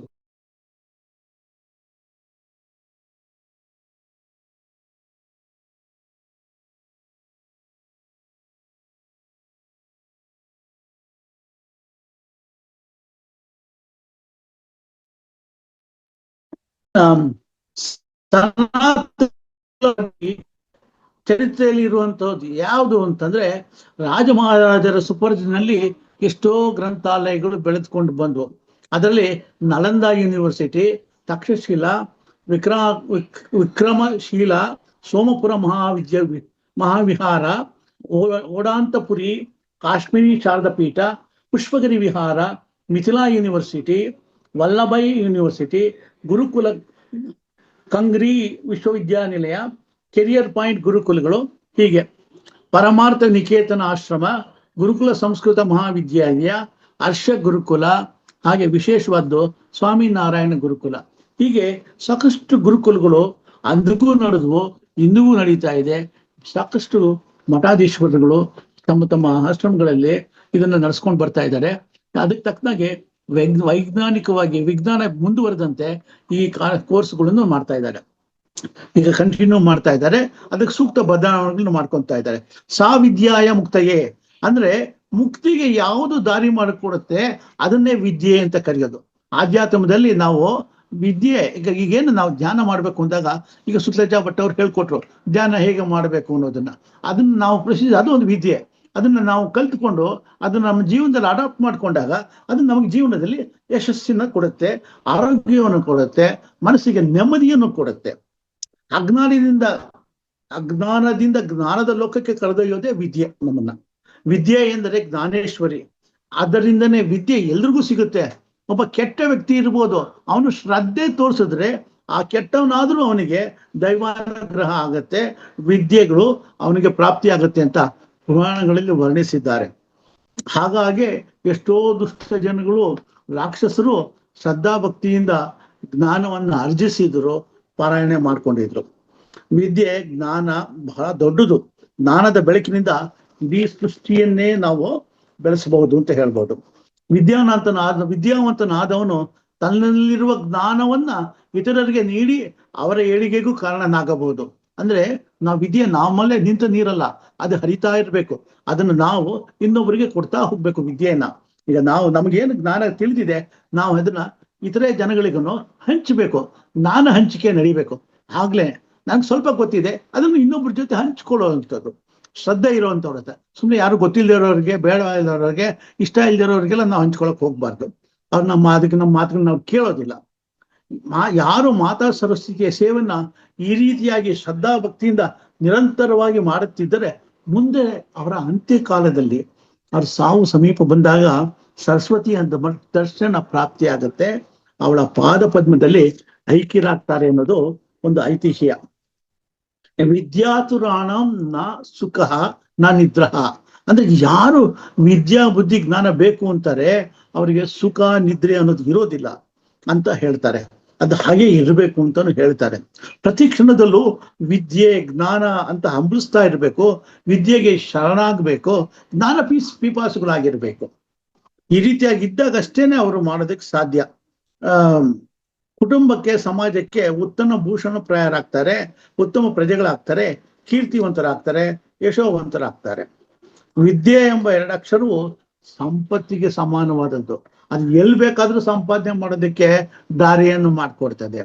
ಹಿರಿಯರು ನುಡಿದ ನಾಣ್ಣುಡಿ ಏನಂದ್ರೆ, ಪರಸ್ಥಳದಲ್ಲಿ ವಿದ್ಯೆಯೇ ಧನ ಅಂತೆ, ಆಪತ್ಕಾಲದಲ್ಲಿ ಬುದ್ಧಿಯೇ ಧನ, ಪರಲೋಕದಲ್ಲಿ ಧರ್ಮವೇ ಧನ. ಅಂದ್ರೆ ವಿದ್ಯೆ ನಮ್ಗೆ ಯಾವ ರೀತಿಯಲ್ಲಿ ನಮ್ಗೆ ಸಹಾಯ ಮಾಡುತ್ತೆ ಅನ್ನೋದನ್ನ ನಾವು ತಿಳ್ಕೊಬಹುದು. ವಿದ್ಯಾ ದದಾತಿ ವಿನಯಂ ಅಂತ ಹೇಳ್ತಾರೆ. ಅಂದ್ರೆ ವಿನಯಂ ಪಾತ್ರತಾಂ, ವಿದ್ಯೆ ಮತ್ತು ಇದಕ್ಕೆ ತುಂಬಾ ವಿನಯವಾಗಿರುವಂತದ್ದೇ ಮುಖ್ಯವಾದದ್ದು. ಸ್ವಲ್ಪ ಅಲ್ಪ ವಿದ್ಯಾ ಮಹಾಗರ್ವಿ ಅಂತಾರಲ್ಲ, ಹಾಗಾಗ್ಬಾರ್ದು. ಜ್ಞಾನವನ್ನ ನಾವು ಸರಿಯಾಗಿ ವಿನಯವಂತರಾಗಿ ತಿಳ್ಕೊಂಡು ಹೋಗ್ತಾ ಇರಬೇಕು. ಬುದ್ಧಿಯು ಮನುಷ್ಯನಿಗೆ ಭಗವಂತನಿಂದ ಹುಟ್ಟಿನಿಂದ ಕೊಟ್ಟಿರುವಂತ ಕೊಡುಗೆ ಆಗಿದ್ರೆ, ವಿದ್ಯೆ ಅನ್ನೋದು ಜ್ಞಾನಾರ್ಜನೆಗಾಗಿ ಕಲಿಯುವ ಹೆಚ್ಚಿನ ಶಿಕ್ಷಣವಾಗಿರುತ್ತೆ. ಒಂದು ಮಗು ಸಂಸಾರದಲ್ಲಿ ಹುಟ್ಟಿದೆ ಎಂದರೆ ಅದಕ್ಕೆ ಮನೆಯೇ ಮೊದಲ ಪಾಠಶಾಲೆ, ಮಗುವಿಗೆ ತಾಯಿಯೇ ಮೊದಲ ಗುರು. ಸುತ್ತಮುತ್ತಲಿನ ಪ್ರಕೃತಿಯೇ ಮಗುವಿನ ಕಲಿಕೆಯ ಪುಸ್ತಕ, ಮಗುವಿನ ಜೀವನ ಶೈಲಿಯೇ ಸಂಸ್ಕಾರ, ನ್ಯಾಯ ನೀತಿ ಸತ್ಯ ಧರ್ಮಗಳೇ ಅದರ ಪಾಠಗಳು ಅಂತ ಹೇಳ್ಬೋದು. ಅಂದ್ರೆ ಮಗು ಹುಟ್ಟಿದೆ ಅಂತಂದ್ರೆ ಅದು ಮನೆಯೇ ಮೊದಲ ಪಾಠಶಾಲೆ, ತಾಯಿನೇ ಮೊದಲ ಗುರು. ಆ ಸುತ್ತಮುತ್ತಲ ಇರುವಂತಹ ವಾತಾವರಣ, ಪ್ರಕೃತಿ, ಅಕ್ಕಪಕ್ಕದ ಮನೆಯವರು, ಬಂಧು ಬಳಗ, ಇವರೇ ಅವ್ರಿಗೆ ಒಂದು ಕಲಿಕೆಯ ಪುಸ್ತಕ ಆಗುತ್ತೆ. ಎಲ್ಲ ನೋಡಿ ಕಲ್ತ್ಕೊಳತ್ವೆ, ತಿಳ್ಕೊಳತ್ವೆ. ಮಗುವಿನ ಜೀವನ ಶೈಲಿ, ಅದು ಯಾವ ರೀತಿ ಬದುಕುತ್ತೆ, ಯಾವ ರೀತಿ ಒಂದು ಸಮಾಜದಲ್ಲಿ ಇರುತ್ತೆ, ಅದಕ್ಕೆ ಸಂಸ್ಕಾರವನ್ನು ಕೊಡುತ್ತೆ. ನ್ಯಾಯ ನೀತಿ ಸತ್ಯ ಧರ್ಮಗಳೇ ಮಕ್ಕಳಿಗೆ ಪಾಠಗಳು ಅನ್ನೋದನ್ನ ನಾವು ಮರಿಬಾರ್ದು. ವಿದ್ಯೆ ಅನ್ನೋದು ಪ್ರತಿಯೊಬ್ಬ ವ್ಯಕ್ತಿಗೂ ಇರುವಂತ ಅನಿವಾರ್ಯ, ಅದ್ ಬೇಕೇ ಬೇಕು. ವಿದ್ಯಾವಿಹೀನ ಪಶುಹ ಅಂತಾರೆ. ಅಂದ್ರೆ ವಿದ್ಯೆ ಇಲ್ದಿರೋನು ಪಶು ಇದ್ದಾಗೆ ಅಂತ. ವಿದ್ಯೆಯ ಮಹತ್ವವನ್ನ ಹೀಗೆ ಹೇಳ್ತಾರೆ: ಸಾಧಿಸಿದರೆ ವಿದ್ಯೆ ಪ್ರಾಪ್ತಿಯಾಗತ್ತೆ, ಬೋಧಿಸಿದರೆ ಧರ್ಮವು ಪ್ರಾಪ್ತಿಯಾಗತ್ತೆ, ಕಷ್ಟಪಟ್ಟರೆ ಧನ ಪ್ರಾಪ್ತಿಯಾಗತ್ತೆ. ಹಾಗೆ ಗುರುಕುಲದಲ್ಲಿ ವಿದ್ಯೆಗೆ ಮೊದಲು ಆದ್ಯತೆಯನ್ನು ನೀಡಲಾಗಿದೆ. ಆ ಕಾಲದಲ್ಲಿ ಗುರುಕುಲಗಳಲ್ಲಿ ಗುರುಗಳು ಜ್ಞಾನದ ಮಹತ್ವ ಏನು ಅನ್ನೋದನ್ನ ಮನವರಿಕೆ ಮಾಡಿಕೊಡ್ತಾ ಇದ್ರು. ಹಾಗೆಯೇ ಇದಕ್ಕೆ ಮೊದಲು ಶಾರದಾ ಮಾತೆಯ ಆರಾಧನೆಯನ್ನು ಮಾಡಿ ತೋರಿಸ್ತಾ ಇದ್ರು. ಮೊದಲು ಅವ್ರನ್ನ ಪ್ರಾರ್ಥನೆ ಮಾಡ್ಬೇಕು, ವಿದ್ಯೆಯ ಮಹತ್ವ, ವಿದ್ಯೆ ಸರಸ್ವತಿಯ ಗುಣಗಳನ್ನ ಹೇಳಿ ಇದು ಮಾಡ್ತಾ ಇದ್ರು. ಇನ್ನು ಹಿಂದಿನ ಕಾಲದಲ್ಲಿ ಸಾಂಗ ವೇದಾಧ್ಯಯನ ಅಂದ್ರೆ ಏನು, ಪ್ರಾಚೀನ ಪರಂಪರೆಯಲ್ಲಿ ನಡೆಯುತ್ತಿದ್ದ ಅಧ್ಯಯನಕ್ಕೆ ಸಾಂಗವೇದ್ಯಾಯನ ಎನ್ನುತ್ತಾರೆ. ಅದು ಹೇಗಿರ್ತಿತ್ತು ಅಂತಂದ್ರೆ, ಋಗ್ವೇದ, ಯಜುರ್ವೇದ, ಸಾಮವೇದ, ಅಥರ್ವಣ ವೇದ ಎನ್ನುವ 4 ವೇದಗಳು, ಇದಕ್ಕೆ ಶಿಕ್ಷಾ, ವ್ಯಾಕರಣ, ಛಂದಸ್ಸು, ನಿರುಕ್ತ, ಜ್ಯೋತಿಷ್ಯ, ಕಲ್ಪ ಎಂಬ 6 ಅಂಗಗಳು. ಅವು ಯಾವುವೆಂದರೆ ಮೀಮಾಂಸ, ನ್ಯಾಯ, ವಿಸ್ತಾರ, ಪುರಾಣ, ಧರ್ಮಶಾಸ್ತ್ರ ಎಂಬ ಉಪಾಂಗಗಳು, ಆಯುರ್ವೇದ, ಧನುರ್ವೇದ, ಗಂಧರ್ವ ವೇದ, ಅರ್ಥಶಾಸ್ತ್ರ ಎನ್ನುವ ಉಪವೇದಗಳು. ಒಟ್ಟು 18 ವಿದ್ಯಾಸ್ಥಾನಗಳು ಇದ್ವು ಇಲ್ಲಿ. ಇನ್ನೊಂದು, ವಿದ್ಯಾವನ್ನು ಬೇಕು ಅನ್ನೋರು ಹೇಗಿರ್ಬೇಕು? ವಿದ್ಯಾತುರಾಣ ನ ಸುಖಂ ನ ನಿದ್ರಾ. ಅವ್ನಿಗೆ ವಿದ್ಯೆ ಯಾರು ಬೇಕು ಅಂತಾರೆ ಅವ್ರಿಗೆ ಸುಖನ ಅಪೇಕ್ಷೆ ಮಾಡಬಾರ್ದು, ಒಳ್ಳೆ ನಿದ್ರೆನ ಅಪೇಕ್ಷೆ ಮಾಡಬಾರ್ದು. ಅವನ ಬಿಹೇವಿಯರ್ ಹೇಗಿರ್ಬೇಕು? ಕಾಕಸ್ನಾನಂ, ಬಕಧ್ಯಾನಂ, ಶ್ವಾನ ನಿದ್ರಾ ತಥೈವಚ ಅಲ್ಪಹಾರಿ ಗೃಹತ್ಯಾಗಿ ವಿದ್ಯಾರ್ಥಿ ಪಂಚಲಕ್ಷಣಂ ಅಂತಾರೆ. ಏನು ಕಾಗೆ ಸ್ನಾನ? ಕಾಗೆಯನ್ನ ಸ್ನಾನ ಮಾಡಿದ್ರೆ ನೀವು ನೋಡಿದ್ದೀರಾ? ಎಷ್ಟು ಒಂದು ಸಣ್ಣ ಹಳ್ಳದಲ್ಲೆಲ್ಲ ನೀರು ನಿಂತಿದೆ ಅಂದ್ರೆ ರೋಡಲ್ಲಿ, ಅದು ಒಂದೇ ಒಂದು 2-3 ಸೆಕೆಂಡ್ ಅಥವಾ ಒಂದು 5-10 ಸೆಕೆಂಡ್ ನೀರಲ್ಲಿ ಒದ್ದಿ ಮುಖ ಎಲ್ಲ ಒದ್ದೆ ಮೈ ಶರೀರ ಒದ್ದೆ ಮಾಡ್ಕೊಂಡು ರಪ ರಪ ಅಂತ ತಲೆ ಅಲ್ಲಾಡಿಸಿ ಕೊಳ್ಕೊಂಡ್ಬಿಡುತ್ತೆ, ಸ್ನಾನ ಆದಾಗೆ ಅದಕ್ಕೆ. ಆದ್ರೆ ಶರೀರ ಮಾತ್ರ ಶುಚಿಯಾಗಿರುತ್ತೆ. ಹಾಗೆ ಇರಬೇಕು ಅಂದ್ರೆ ಗಂಟುಗಟ್ಲೆ ಸ್ನಾನ ಮಾಡ್ಕೊಂಡು ಬಾತ್ರೂಮ್ ಅಲ್ಲೇ ಕಾಲ ಕಳಿಬಾರ್ದು. ಸಮಯವನ್ನ ಹೆಚ್ಚು ವ್ಯರ್ಥ ಮಾಡದಲೆ ವಿದ್ಯೆಯ ಕಡೆಗೆ, ಓದಿನ ಕಡೆಗೆ ಗಮನವನ್ನು ಕೊಡಬೇಕು. ಕಾಕಸ್ನಾನಂ ಬಕದ್ ಅಂತ ಹೇಳ್ತಾರೆ. ಇನ್ನು ಬಕಧ್ಯಾನಂ, ಬಕಪಕ್ಷಿ ಅಂತೆ. ಬಕಪಕ್ಷಿ ಏನ್ ಮಾಡುತ್ತೆ? ಒಂಟಿ ಕಾಲಲ್ಲಿ ನೀರಲ್ಲಿ ನಿಂತಿರುತ್ತೆ, ಒಂದು ಚೂರು ಅಲ್ಲಾಡೋದಿಲ್ಲ. ನೀವು ಬೇಕಾದ್ರೆ ಸರೋವರಗಳಲ್ಲಿ, ಪಾಂಡ್ಗಳಲ್ಲಿ ನೋಡಿ ಸುಮ್ಮನೆ ನಿಂತಿರುತ್ತೆ. ನೋಡಿದ್ರೆ ಎಲ್ಲೋ ಸತ್ತೋಗಿದೆಯೋ ಏನೋ ಅನ್ಸುತ್ತೆ, ಏನಿದು ಬರೀ ಯಾರು ಶಿಲ್ಲೆ ನಿಂತಿದಾರೋ ಏನೋ ಅನ್ಸುತ್ತೆ. ಆದ್ರೆ ಹಾಗೇ ನಿಂತಿರೋ ಏಕಾಗ್ರತವಾಗಿ ನಿಂತಿರುತ್ತೆ. ಅದ್ರ ಹತ್ರ ಏನಾದ್ರೂ ಮೀನು ಬಂತು ಅಂದ್ರೆ ಲವಕ್ ಅಂತ ಅದನ್ನ ಹಿಡ್ಕೊಂಡು ತಿಂದು ಬಿಡುತ್ತೆ. ಹಾಗೆ ಈಗ ಏಕಾಗ್ರತೆ ಅನ್ನೋದು ಬೇಕು. ಆಗ ಆ ರೀತಿ ಇದ್ದಾಗಲೇ ಕೂಡ ಈಗ ಈ ಏಕಾಗ್ರತೆ ನೀವು ಕಾಯ್ತಾ ಇದ್ರೆ, ಹಾಗೆ ಬಕಪಕ್ಷಿ ಅಂತ ಕಾಯ್ತಾ ಇದ್ರೆ ನಮ್ಗೆ ವಿದ್ಯೆ ಕಲಿಕೆ ಕೂಡ ಗಮನ ಕೊಡುತ್ತೆ. ಆಮೇಲೆ ಯಾವ್ದು ಎಲ್ಲಿಂದ ಬರುತ್ತೆ ಅನ್ನೋದನ್ನು ತಿಳ್ಕೊಳ್ಳೋದಕ್ಕೆ ಅನುಕೂಲ ಆಗತ್ತೆ. ಶ್ವಾನದಂತೆ ನಿದ್ರೆ ಇರಬೇಕು. ಅಂದ್ರೆ ಅದು ನಿದ್ದೆ ಮಾಡ್ತಿರುತ್ತೆ ರಾತ್ರಿ ಹೊತ್ತು, ಬಹಳ ಎಚ್ಚರವಾಗಿರುತ್ತೆ, ಮೇಲ್ಮೈ ನಿದ್ರೆ. ಅದಕ್ಕೆ ತಕ್ಷಣ ಎಚ್ಚರ ಆಗತ್ತೆ. ಬುದ್ಧಿಯನ್ನು ಮತ್ತು ಮನಸ್ಸನ್ನು ಅತಿ ಜಾಗೃತಕತೆಯಿಂದ ಇಟ್ಕೊಳ್ಳಬೇಕು ನಾವು. ಮನಸ್ಸಿನಲ್ಲಿ ಸದಾ ವಿದ್ಯೆ ಕಡೆ ಗಮನ ಇದ್ದಾಗ ನಿದ್ದೆ ಮಾಡಿದ್ರು ಅದ್ರ ಕಡೆ ಗಮನ ಇರುತ್ತೆ ನಮಗೆ. ಹಾಗಾಗಿ ಅಲ್ಪವಾಗಿ ಆಹಾರವನ್ನು ಸೇವಿಸಬೇಕು. ಹೀಗೆ ಮಾಡ್ಕೊಂಡು ಬಂದಾಗ ನಿದ್ರೆಯನ್ನು ತಡೆಗಟ್ಟಬಹುದು. ಸ್ವಲ್ಪ ಶಬ್ದ ಆದ್ರೂ ಅಥವಾ ಸ್ವಲ್ಪ ವಿಷಯಗಳು ತಿಳುವಳಿಕೆಗೆ ಮೂಡಿ ಬಂದ್ರು ತಕ್ಷಣ ಅದ್ರ ಕಡೆ ಗಮನ ಕೊಡ್ತೀವಿ, ವಿದ್ಯೆಯನ್ನ ನಾವು ಕಲಿತೀವಿ. ಆಮೇಲೆ ಸದಾ ಯಾವುದೇ ವಿಷಯ ಎಲ್ಲೇ ಸಿಕ್ಕಿದ್ರು ಅದನ್ನ ತಿಳ್ಕೊಳ್ಳೋದಕ್ಕೆ ಸಿದ್ಧರಾಗಿರ್ಬೇಕು, ಕಲಿಯೋದಕ್ಕೆ ಇದು ಮಾಡ್ಬೇಕು. ಸೋಮಾರಿತನ ಅನ್ನೋದನ್ನ ಮಾಡಬಾರ್ದು. ಸಮಾಜದ ನೆರೆಹೊರೆಯ ಸ್ಥಿತಿಗತಿಗಳನ್ನ ತಿಳಿಯಲು ಮತ್ತು ಮನೆಯವರೊಂದಿಗೆ ಯಾವಾಗಲೂ ಮನೆಯವ್ರ ಜೊತೆ ಹರಟೆ ಹೊಡಿಯೋದು, ಅಕ್ಕಪಕ್ಕದವ್ರ ಜೊತೆ ಮಾತಾಡ್ಕೊಂಡು ಕೂತಿರೋದು, ಅತಿಯಾದ ಸಲಿಗೆ, ಹರಟೆ ಮುಂತಾದ ಗೀಳಿಗೆ ಸಿಕ್ಕಾಕೊಂಡ್ರೆ, ಆಮೇಲೆ ಕಂಪ್ಯೂಟರ್, ಮೊಬೈಲ್ನಲ್ಲಿ, ಲ್ಯಾಪ್ಟಾಪ್ಗಳಲ್ಲಿ ಗೇಮ್ಸ್ ಆಡೋದನ್ನೆಲ್ಲ ನಿಲ್ಲಿಸಬೇಕು. ವ್ಯಾಸಂಗದ ಕಡೆ ಗಮನ ಕೊಡಬೇಕು. ಇದೆಲ್ಲ ಮಾಡ್ಬೇಕು ಅಂದಾಗ ಮನೆಯಿಂದ ದೂರ ಇರ್ಬೇಕಾಗತ್ತೆ. ರೆಸಿಡೆನ್ಷಿಯಲ್ ಸ್ಕೂಲ್ಗಳಲ್ಲಿ ಸೇರಿಸಿ ಮಕ್ಕಳನ್ನು ಓದಿಸೋದು ಒಂದು ರೀತಿಯಿಂದ ಒಳ್ಳೇದು. ಅದಕ್ಕೆ ಕಾನ್ಫಿಡೆನ್ಸ್ ಬರುತ್ತೆ, ಅಲ್ಲಿ ಒಂದು ಸಿಸ್ಟಮ್ ಬರುತ್ತೆ, ಶ್ರದ್ಧೆನೂ ಬರುತ್ತೆ ಅಂತ ಹೇಳ್ಬೋದು. ಇಲ್ಲ ಮನೆಯಲ್ಲಿ ಆ ಶ್ರದ್ಧೆನ ವಾತಾವರಣ ನಾವು ನಿರ್ಮಾಣ ಮಾಡ್ಕೊಡ್ಬೇಕಾಗತ್ತೆ. ಹಾಗೆ ಮಾಡಿದಾಗಲೇ ಅದು ಮಕ್ಕಳಲ್ಲಿ ನಮ್ಗೆ ಒಂದು ಒಳ್ಳೆ ಇದನ್ನ ಕೊಡೋದಕ್ಕೆ ಸಹಕಾರ ಆಗುತ್ತೆ. ಇನ್ನು ವಿದ್ಯೆ ಅಂದ್ರೆ ಒಬ್ಬ ವ್ಯಕ್ತಿಯಲ್ಲಿರುವ ಪ್ರತಿಭೆಯನ್ನ ಹೊರಗೆ ಅಂದ್ರೆ ಬೆಳಕಿಗೆ ತರುವುದು, ಅರಳುವಂತೆ ಮಾಡೋದು. ಇದನ್ನು ಯಾರು ಮಾಡ್ತಾರೆ? ಶಿಕ್ಷಕರು ಮಾಡ್ತಾರೆ ಅಂತ ಹೇಳ್ಬೋದು. ಶಿಕ್ಷಣದ ವ್ಯವಸ್ಥೆಯಲ್ಲಿ ಶಿಕ್ಷಕರ ಪಾತ್ರ ಬಹಳ ದೊಡ್ಡದು ಅಂತಾನೆ ಹೇಳ್ಬೋದು. ಈಗ ಈ ಗುರುಕುಲದ ಪದ್ಧತಿಯಲ್ಲಿ ಹಿಂದೆ ಹೇಗಿತ್ತು? ತ್ರೇತಾಯುಗದಲ್ಲಿ ಬಾಲ್ಯದಲ್ಲಿ ಶ್ರೀರಾಮ, ದ್ವಾಪರದಲ್ಲಿ ಕೃಷ್ಣ ಭಗವಾನ ಸಾಂದೀಪನಿ ಮಹರ್ಷಿಗಳ ಹತ್ರ ವಿದ್ಯೆಯನ್ನು ಕಲಿತ. ಕೌರವರು ಪಾಂಡವರು ಮಹಾಭಾರತದಲ್ಲಿ ದ್ರೋಣಾಚಾರ್ಯರಿಂದ ಬಿಲ್ಲು ವಿದ್ಯೆಯನ್ನೆಲ್ಲ ಕಲ್ತ್ಕೊಂಡು ಪಾಂಡಿತ್ಯವನ್ನು ಸಂಪಾದನೆ ಮಾಡಿದ್ರು. ಅದರಲ್ಲಿ ಏಕಲವ್ಯ ಅಂತ ಒಬ್ಬ ಪುಟ್ಟ ಬಾಲಕ ಬಿಲ್ಲು ವಿದ್ಯೆಯನ್ನು ಕಲಿಯೋದಕ್ಕೆ ದ್ರೋಣಾಚಾರ್ಯರ ಹತ್ರ ಹೋದಾಗ ದ್ರೋಣಾಚಾರ್ಯರು ನಿನಗೆ ವಿದ್ಯೆಯನ್ನು ಕಲಿಸೋದಕ್ಕೆ ಸಾಧ್ಯವಿಲ್ಲ ಅಂತಂದ್ರು. ಆಗ ಅವನು ಏಕಾಗ್ರತೆಯಿಂದ ಒಂದು ಮಣ್ಣಿನ ವಿಗ್ರಹವನ್ನು ಮಾಡಿ ದ್ರೋಣಾಚಾರ್ಯರ ರೀತಿಯಲ್ಲಿ ಅದನ್ನೇ ಗುರು ಎಂದು ತಿಳಿದು ಭಾವನೆಯಿಂದ, ಶ್ರದ್ಧಾ ಭಕ್ತಿಯಿಂದ ಬಿಲ್ಲು ವಿದ್ಯೆಯನ್ನು ಕಲಿತ. ಅವನು ಅರ್ಜುನನಿಗಿನ ನಿಷ್ಠಾವಂತನಾಗಿದ್ದ. ಅದ್ರ ಕತೆ ಮುಂದಕ್ಕೆ ಬೇರೆ ಇದೆ. ಹಾಗೆ ಏಕಾಗ್ರತೆ ಅನ್ನೋದು ಬಹಳ ಮುಖ್ಯವಾದದ್ದು. ಅಂದ್ರೆ ಅಂದಿನ ಕಾಲದ ವಿದ್ಯೆಗೆ ಬೇಕಾಗಿದ್ದುದು ಏಕಾಗ್ರತೆ. ಇಂದಿನ ಕಾಲದಲ್ಲಿ ನಮ್ಮ ವಿದ್ಯೆಗೆ, ಮಕ್ಕಳಿಗೆ ಬೇಕಾಗಿರೋದು ಏಕಾಗ್ರತೆ.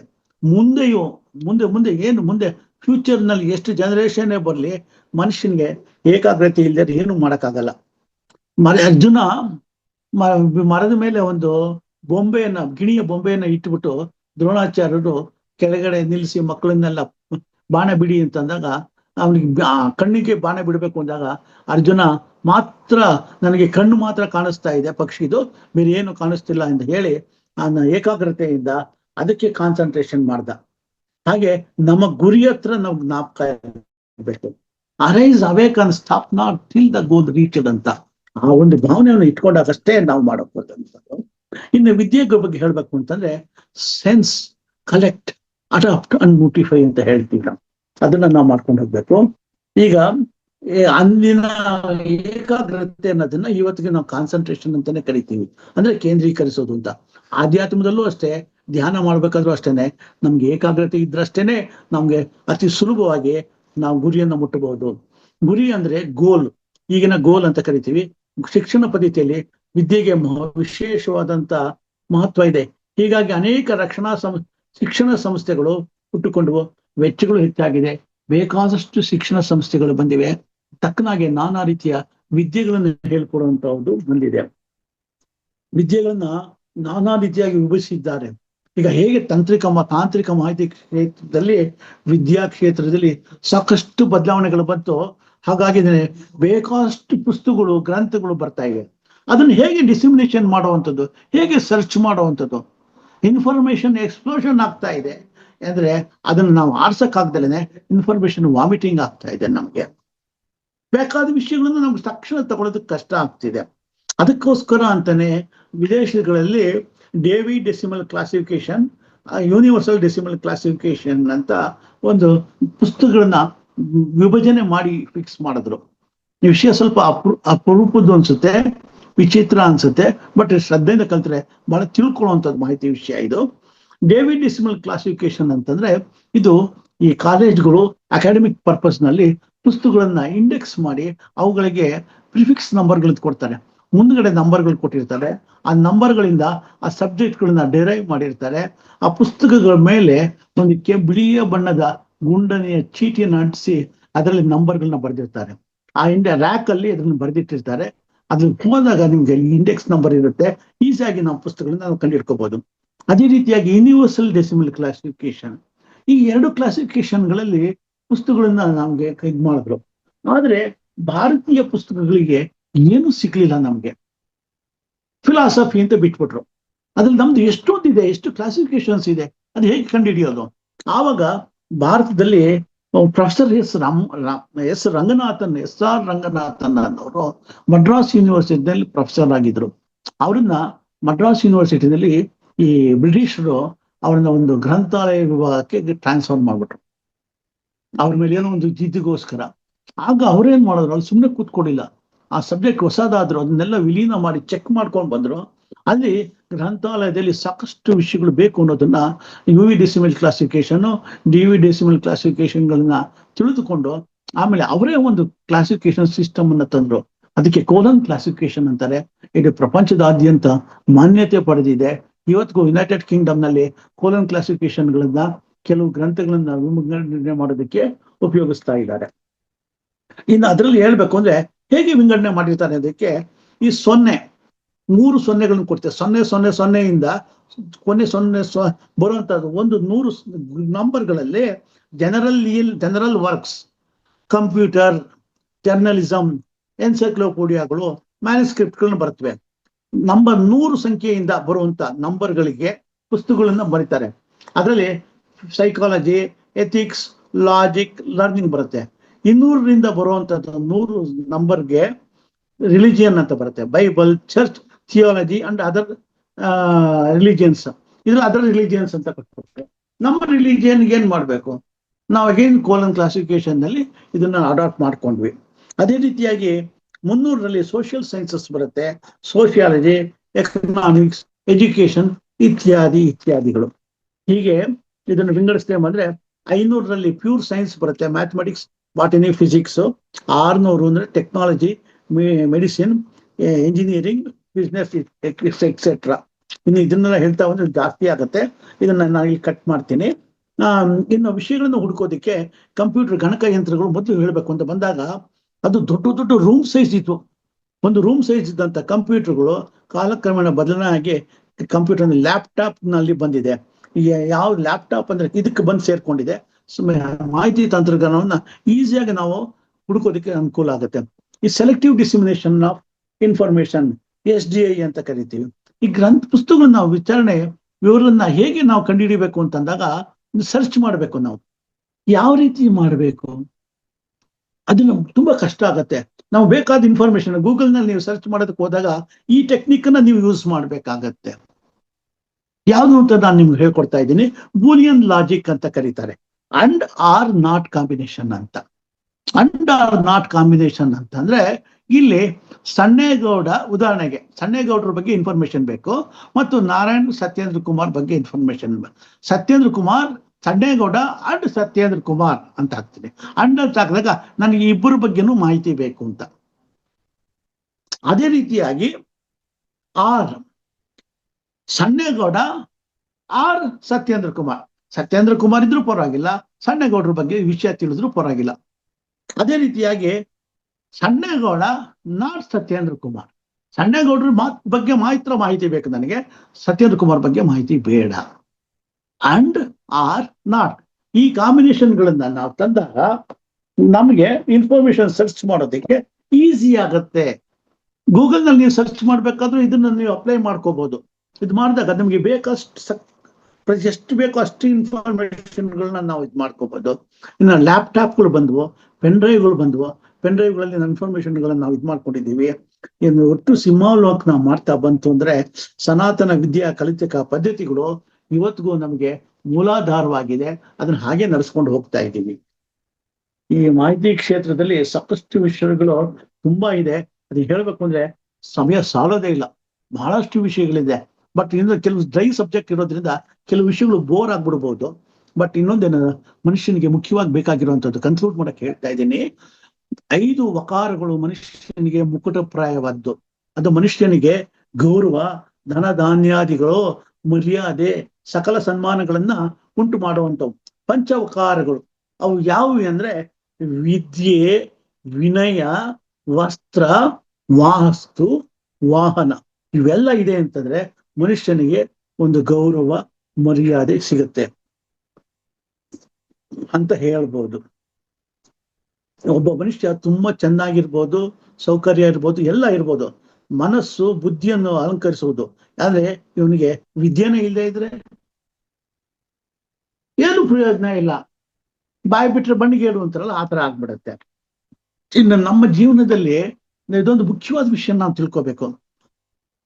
ವಿದ್ಯೆ ಅನ್ನೋದು ಒಂದು ದಿವಸದಲ್ಲಿ ಸಿಗುವಂಥದ್ದಲ್ಲ. ವಿದ್ಯೆ, ವಿದ್ಯಾರ್ಜನೆ, ಧರ್ಮಾಚರಣೆ, ಧನಾರ್ಜನೆ ಇವೆಲ್ಲ ನಮ್ಮಲ್ಲಿ ಹೇಗೆ ಆಗ್ಬೇಕು? ಧರ್ಮಾಚರಣೆ ಧ್ಯಾನ ಇವತ್ತು ಮಾಡ್ಬಿಟ್ಟು ಇನ್ನು 1 ತಿಂಗಳೊಳಗೆ ನನಗೆ ಧ್ಯಾನದಲ್ಲಿ ನಾನು ಸಕ್ಸೀಸ್ ಆಗ್ಬೇಕು ಅಂದ್ರೆ ಆಗಲ್ಲ. ಸತತವಾದ ಪ್ರಯತ್ನ ಇರಬೇಕು. ಹಾಗೆ ಒಂದು ಶ್ಲೋಕವನ್ನ ಹೇಳಿ ನಾನು ನನ್ನ ಕಾರ್ಯ ಮಾತನ್ನ ಮುಗಿಸ್ತಾ ಇದ್ದೀನಿ. ಜಲಬಿಂದು ನಿಪಾತೇನ ಶ್ರಮಂ ಪೂರ್ಯತೆ ಘಟಃ ಸಕ್ರಮಃ ಸರ್ವ ವಿದ್ಯಾನಾಂ ಧರ್ಮಸ್ಯ ಚ. ನೀರು ಹನಿ ಹನಿಯಾಗಿ ಬೀಳುತ್ತಿದ್ದರೆ ಕ್ರಮೇಣ ಮಡಕೆ ತುಂಬುತ್ತದೆ. ಅದೇ ರೀತಿಯಾಗಿ ವಿದ್ಯೆ ದಿನವೂ ಸ್ವಲ್ಪ ಸ್ವಲ್ಪವಾಗಿ ಕಲಿಯುತ್ತಿದ್ದರೆ, ಧರ್ಮವು ದಿನವೂ ಸ್ವಲ್ಪ ಸ್ವಲ್ಪವಾಗಿ ತಪ್ಪದೆ ಆಚರಣೆ ಮಾಡುತ್ತಾ ಬಂದರೆ,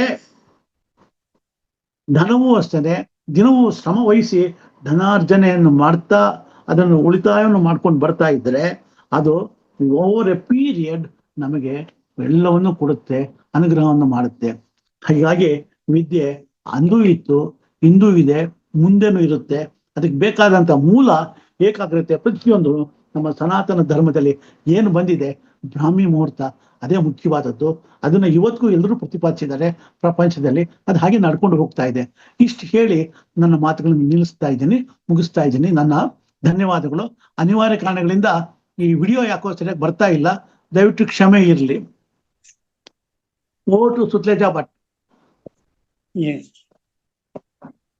ತುಂಬಾ ಧನ್ಯವಾದಗಳು ಸರ್. ಬಹಳ ಅದ್ಭುತವಾಗಿ ತಿಳಿಸ್ಕೊಟ್ರಿ. ವಿದ್ಯೆ ನೀವು ಯಾವಾಗ ಬಂದ್ರು ಯಾವ ಒಂದು ವಿಷಯ ತಗೊಂಡ್ರು ಅದಕ್ಕೆ ನಮಗೆ ತುಂಬಾ ಉತ್ಸುಕರಾಗಿ ಕೇಳ್ತೀವಿ ಸರ್. ಅಷ್ಟು ಚೆನ್ನಾಗಿರುತ್ತೆ. ಆಮೇಲೆ ವಿದ್ಯೆ ಅನ್ನೋದ್ರ ಬಗ್ಗೆ ಈಗ ಅವಶ್ಯಕತೆ ಇದೆ ಸರ್. ವಿದ್ಯಾರ್ಥಿಗಳು ಅವರಿಗೆ ಸುಖ ಬೇಕು, ವಿದ್ಯೆ ಬೇಡ ಆಗ್ಬಿಟ್ಟಿದೆ. ವಿದ್ಯಾರ್ಥಿಗಳಿಗೆ ಸುಖವಿಲ್ಲ, ಸುಖಾರ್ಥಿಗಳಿಗೆ ವಿದ್ಯೆ ಇಲ್ಲ. ನನಗೆ ಯಾವಾಗ ಸುಖ ಬೇಕು ಹಂಗಾಗ್ಬಿಟ್ಟಿದೆ ಸರ್. ಅಂದ್ರೆ ಏನು ಅಂದು ಇಂದು ಮುಂದೆ ಯಾವುದೇ ಆಗ್ಲೂ ಮುಖ್ಯವಾಗಿ ಬೇಕಾದ್ದು ಏಕಾಗ್ರತೆ, ಹಾಗೆ ಅಷ್ಟೇ ಶ್ರದ್ಧೆ ಇರಬೇಕು, ಕಲಿಬೇಕು ಅನ್ನುವಂತ ಹಸಿವು ಇರಬೇಕು ಅನ್ನೋದನ್ನ ತುಂಬಾ ಚೆನ್ನಾಗಿ ಹೇಳಿದ್ರಿ ಸರ್. ಕೆಲವು ಮಹಾಭಾರತದ ಏಕಲವ್ಯ ಹಾಗೂ ಅರ್ಜುನನ ಉದಾಹರಣೆಯನ್ನ ತಗೊಂಡು ಹೇಳಿದ್ರಿ. ಹಾಗೆ ಶ್ವಾನ ಅಂತ ನಿದ್ರೆ ಇರಬೇಕು, ಕಾಗೆ ಸ್ನಾನದಂತಿರ್ಬೇಕು, ಬಕ ಪಕ್ಷಿ ಅಂತ ಏಕಾಗ್ರತೆ ಇರಬೇಕು. ತುಂಬಾ ಅದ್ಭುತವಾಗಿತ್ತು ಸರ್. ಇದು 1 ಅಲ್ಲ 10 ಸರಿ ಕೇಳಿದ್ರು ನಮ್ಗೆ ತುಂಬಾ ಅರ್ಥವಾಗುವಂತದ್ದು. ಹಾಗೆ ಸರ್, ಕೆಲವು ನನ್ನ ಪ್ರಶ್ನೆ ಅಂದ್ರೆ 4 ರಿಂದ 6 ಸರಸ್ವತಿ ಯಾಮ ಸರ್, ಅದು ಬ್ರಾಹ್ಮಿ ಮುಹೂರ್ತ ಅಂತ ಹೇಳಿದ್ರಿ. ಈಗ 6 ರಿಂದ 8 ಶ್ರೀಯಾಮ ಅಂತ ಹೇಳಿದ್ರೆ ಅದು ಯಾವ್ದಕ್ಕೆ ಸೂಕ್ತವಾದ ಸಮಯ ಅಂತ ಸರ್? ಸಾಯಂಕಾಲದ ದೀಪ ಪೂಜೆ ಮಾಡೋದಕ್ಕೆ 6 ರಿಂದ 8 ಬಹಳ ಸೂಕ್ತವಾದಂತ ಸಮಯ. ಸಾಯಂಕಾಲದ ಹೊತ್ತು ದೀಪ ಹಚ್ಚೋ ಟೈಮ್ ಅಂದ್ರೆ 6 ಗಂಟೆ. ಆ ಟೈಮಲ್ಲಿ ದೀಪ ಹಚ್ಚಿ ಲಕ್ಷ್ಮಿ ಬರೋ ಟೈಮು ಲಕ್ಷ್ಮಿಗೋಸ್ಕರ ನಾವು ಏನ್ ಮಾಡ್ತೀವಿ, ದೀಪ ಹಚ್ಚಿ ಮನೆ ಬಾಗಿಲು ತೆಗೆದು ಲೈಟ್ ಎಲ್ಲ ಹಾಕಿ ಪೂಜೆ ಮಾಡ್ತೀವಿ. ಗಂಧದ ಕಡ್ಡಿ ಹಚ್ಚಿ ಒಂದು ಶುಭವಾದಂತ ಒಳ್ಳೆ ಸುಮಧುರವಾದಂತ ವಾಸನೆ ಬರ್ತಾ ಇರುವಂತ ಮನೆಯನ್ನೇ ಮಾಡಿಟ್ಟಿರ್ತೀವಿ ನಾವು. ಆ ಟೈಮಲ್ಲಿ ಒಳ್ಳೆ ಹಾಡುಗಳು ಹಾಕ್ತಿರ್ತೀವಿ, ಇಲ್ಲ ಕೇಳ್ತಾ ಇರ್ತೀವಿ. ಅದು ಒಳ್ಳೇದು ಮನೆಗೆ ಅಂತ, ಲಕ್ಷ್ಮಿ ಬರ್ತಾಳೆ ನಮ್ಮ ಮನೆಗೆ ಅಂತ ಅಂದ್ಬಿಡ್ತೇನೆ. ಹೌದು ಸರ್, ವಿದ್ಯೆಯಿಂದ ಎಲ್ಲವೂ ಸಾಧ್ಯ ಸರ್, ಎಲ್ಲವೂ ನಮಗೆ ಸಿಗುತ್ತೆ ಅನ್ನೋದನ್ನ ತುಂಬಾ ಚೆನ್ನಾಗಿ ಹೇಳಿದ್ರಿ. ತುಂಬಾ ತುಂಬಾ ಧನ್ಯವಾದಗಳು sir. Thank you thank you masters. ಅದ್ಭುತವಾದ ವಿಷಯವನ್ನ ಇವತ್ತು ಕೇಳಿದೀವಿ ಸರ್, ನಿಮ್ಗೆಲ್ಲ ತಿಳಿಸ್ಕೊಟ್ಟಿದ್ದಾರೆ. ತಾವು ಪ್ರಶ್ನೆಗಳನ್ನ ಕೇಳ್ಬೋದು ಅಥವಾ ನಿಮ್ಮ ಅನುಭವಗಳನ್ನ ಅನಿಸಿಕೆಗಳನ್ನ ಹೇಳಿ ಅಂತ ಕೇಳ್ಕೊತೀನಿ. ನಾಗರತ್ನ ಮೇಡಮ್ ಮಾತಾಡಿ ಮೇಡಮ್. ನಮಸ್ತೆ ಮೇಡಮ್.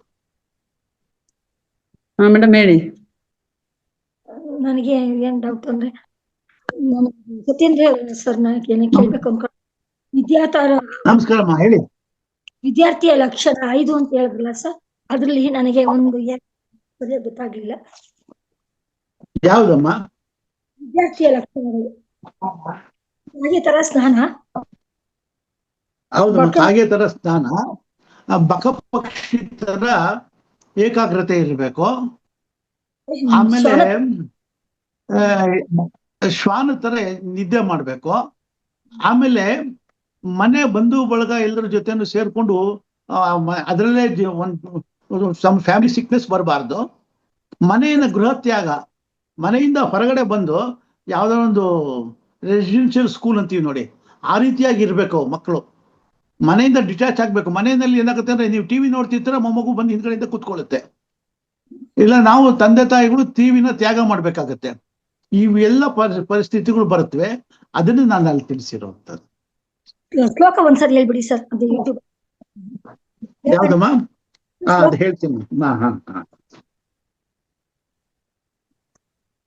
ಒಂದು ನಿಮಿಷ ನಮ್ಮ.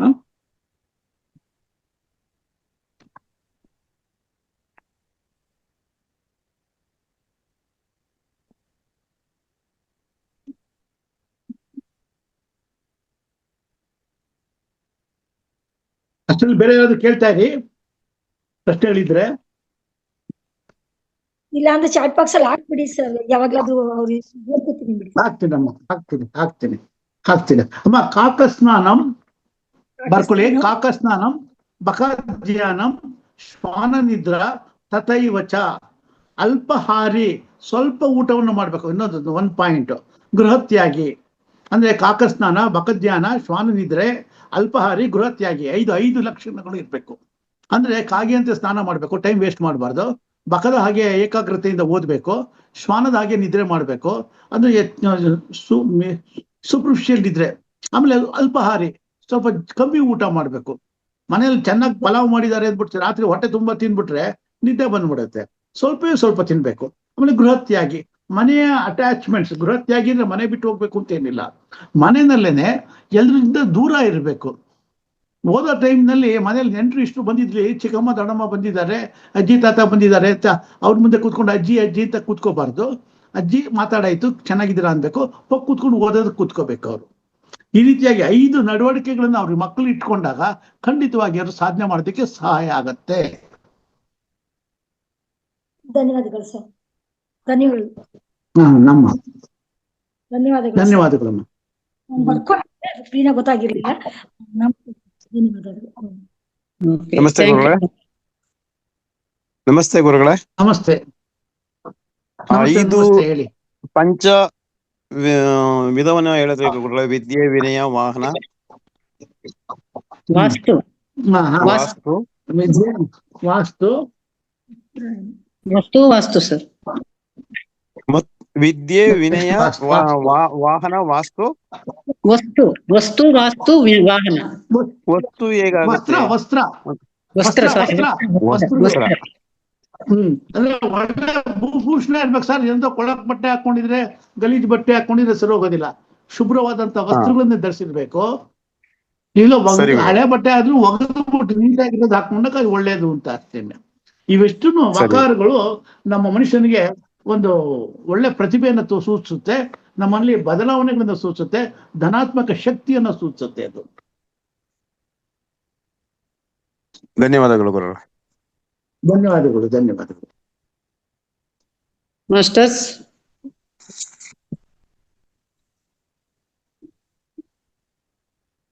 ಮಾಸ್ಟರ್ಸ್ ನಿಮ್ಮ ಅನುಭವ ಅನಿಸಿಕೆಗಳನ್ನ ಹೇಳಿ. ತುಂಬಾ ಜನ ಇದ್ದೀರಾ. ಎಷ್ಟು 33 ಜನ ಇದ್ದೀರಾ. ಮಧುರಾ ಮೇಡಮ್. ಮಂಜುಳಾ ಮೇಡಮ್ ಮಾತಾಡಿ. ಮಂಜುಳಾ ಬಿ ಮೇಡಮ್ ಅನ್ಮ್ಯೂಟ್ ಮಾಡ್ಕೊಳ್ಳಿ.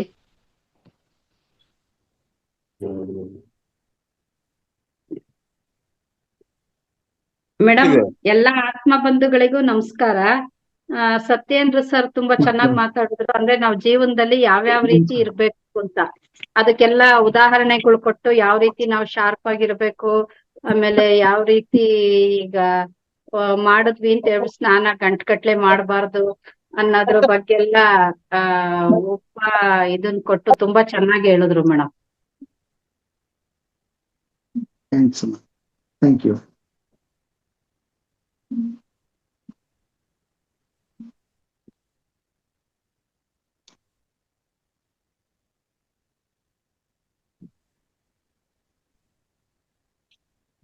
Manjula madam, thank you. Masters, ಇನ್ನು ಟೈಮ್ ಇದೆ, ಎಲ್ಲರೂ ಮಾತಾಡಿ. ಸತ್ಯೇಂದ್ರ ಸರ್ ಅವರು ಇವತ್ತು ಅದ್ಭುತವಾದ ಜ್ಞಾನ ಹಂಚಿದ್ದಾರೆ. ಅವರು ಅಂದ್ರೆ ನಿಮ್ಮ ಅನುಭವವನ್ನು ಶೇರ್ ಮಾಡಿ, ಇಲ್ಲಾಂದ್ರೆ ಯಾವ್ದಾದ್ರು ನಿಮ್ಗೆ ಪ್ರಶ್ನೆ ಇದ್ರೆ ಕೇಳಿ, ಅವರು ಪರಿಹಾರ ಕೊಡ್ತಾರೆ ಅಂತ ಹೇಳಲಿಕ್ಕೆ ಇಷ್ಟಪಡ್ತೀನಿ. ನಮಸ್ತೆ ಗುರುಗಳೇ. ನಮಸ್ತೆ, ಹೇಳಿ. ವಿದ್ಯಾರ್ಥಿ ಬಾಳ್ನಲ್ಲಿ ವಾಸ್ತು ಹೇಗೆ ಪಾತ್ರವನ್ನು ವಹಿಸುತ್ತೆ ಅಂತ ಸ್ವಲ್ಪ ತಿಳ್ಕೊಬೋದಾ? ವಾಸ್ತು ಅಂತಂದ್ರೆ ಮಕ್ಕಳು ಓದೋದಿಕ್ಕೂ ಕರೆಕ್ಟ್ ಆಗಿರ್ಬೇಕು. ಅವರು ಪಶ್ಚಿಮದಲ್ಲಿ ಕೂತ್ಕೋಬೇಕು.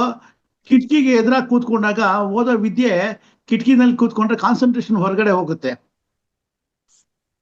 ಸರ್ ಕೇಳ್ತಾ ಇದೆಯಾ? ಕೇಳಿಸ್ತದೆ, ಹೇಳಿ ಗುರುಗಳೇ.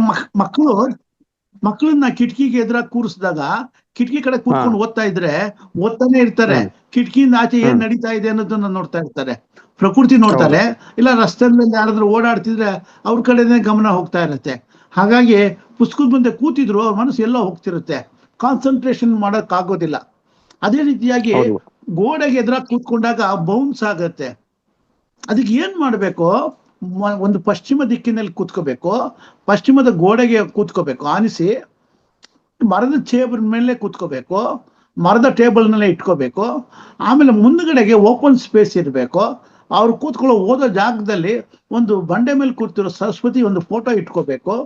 2 ನವಿಲುಗರಿಗಳನ್ನ ಸರಸ್ವತಿ ಫೋಟೋ ಪಕ್ಕದಲ್ಲಿ ಇಟ್ಕೋಬೇಕು. ಈ ರೀತಿಯಾಗಿ ಮಾಡ್ಕೊಂಡಾಗ ವಿದ್ಯೆಗೆ ಪೂರಕವಾಗಿರುವಂಥದ್ದು ಅಮೇಥಿಯಸ್ಟ್ ಅಂತಾರೆ.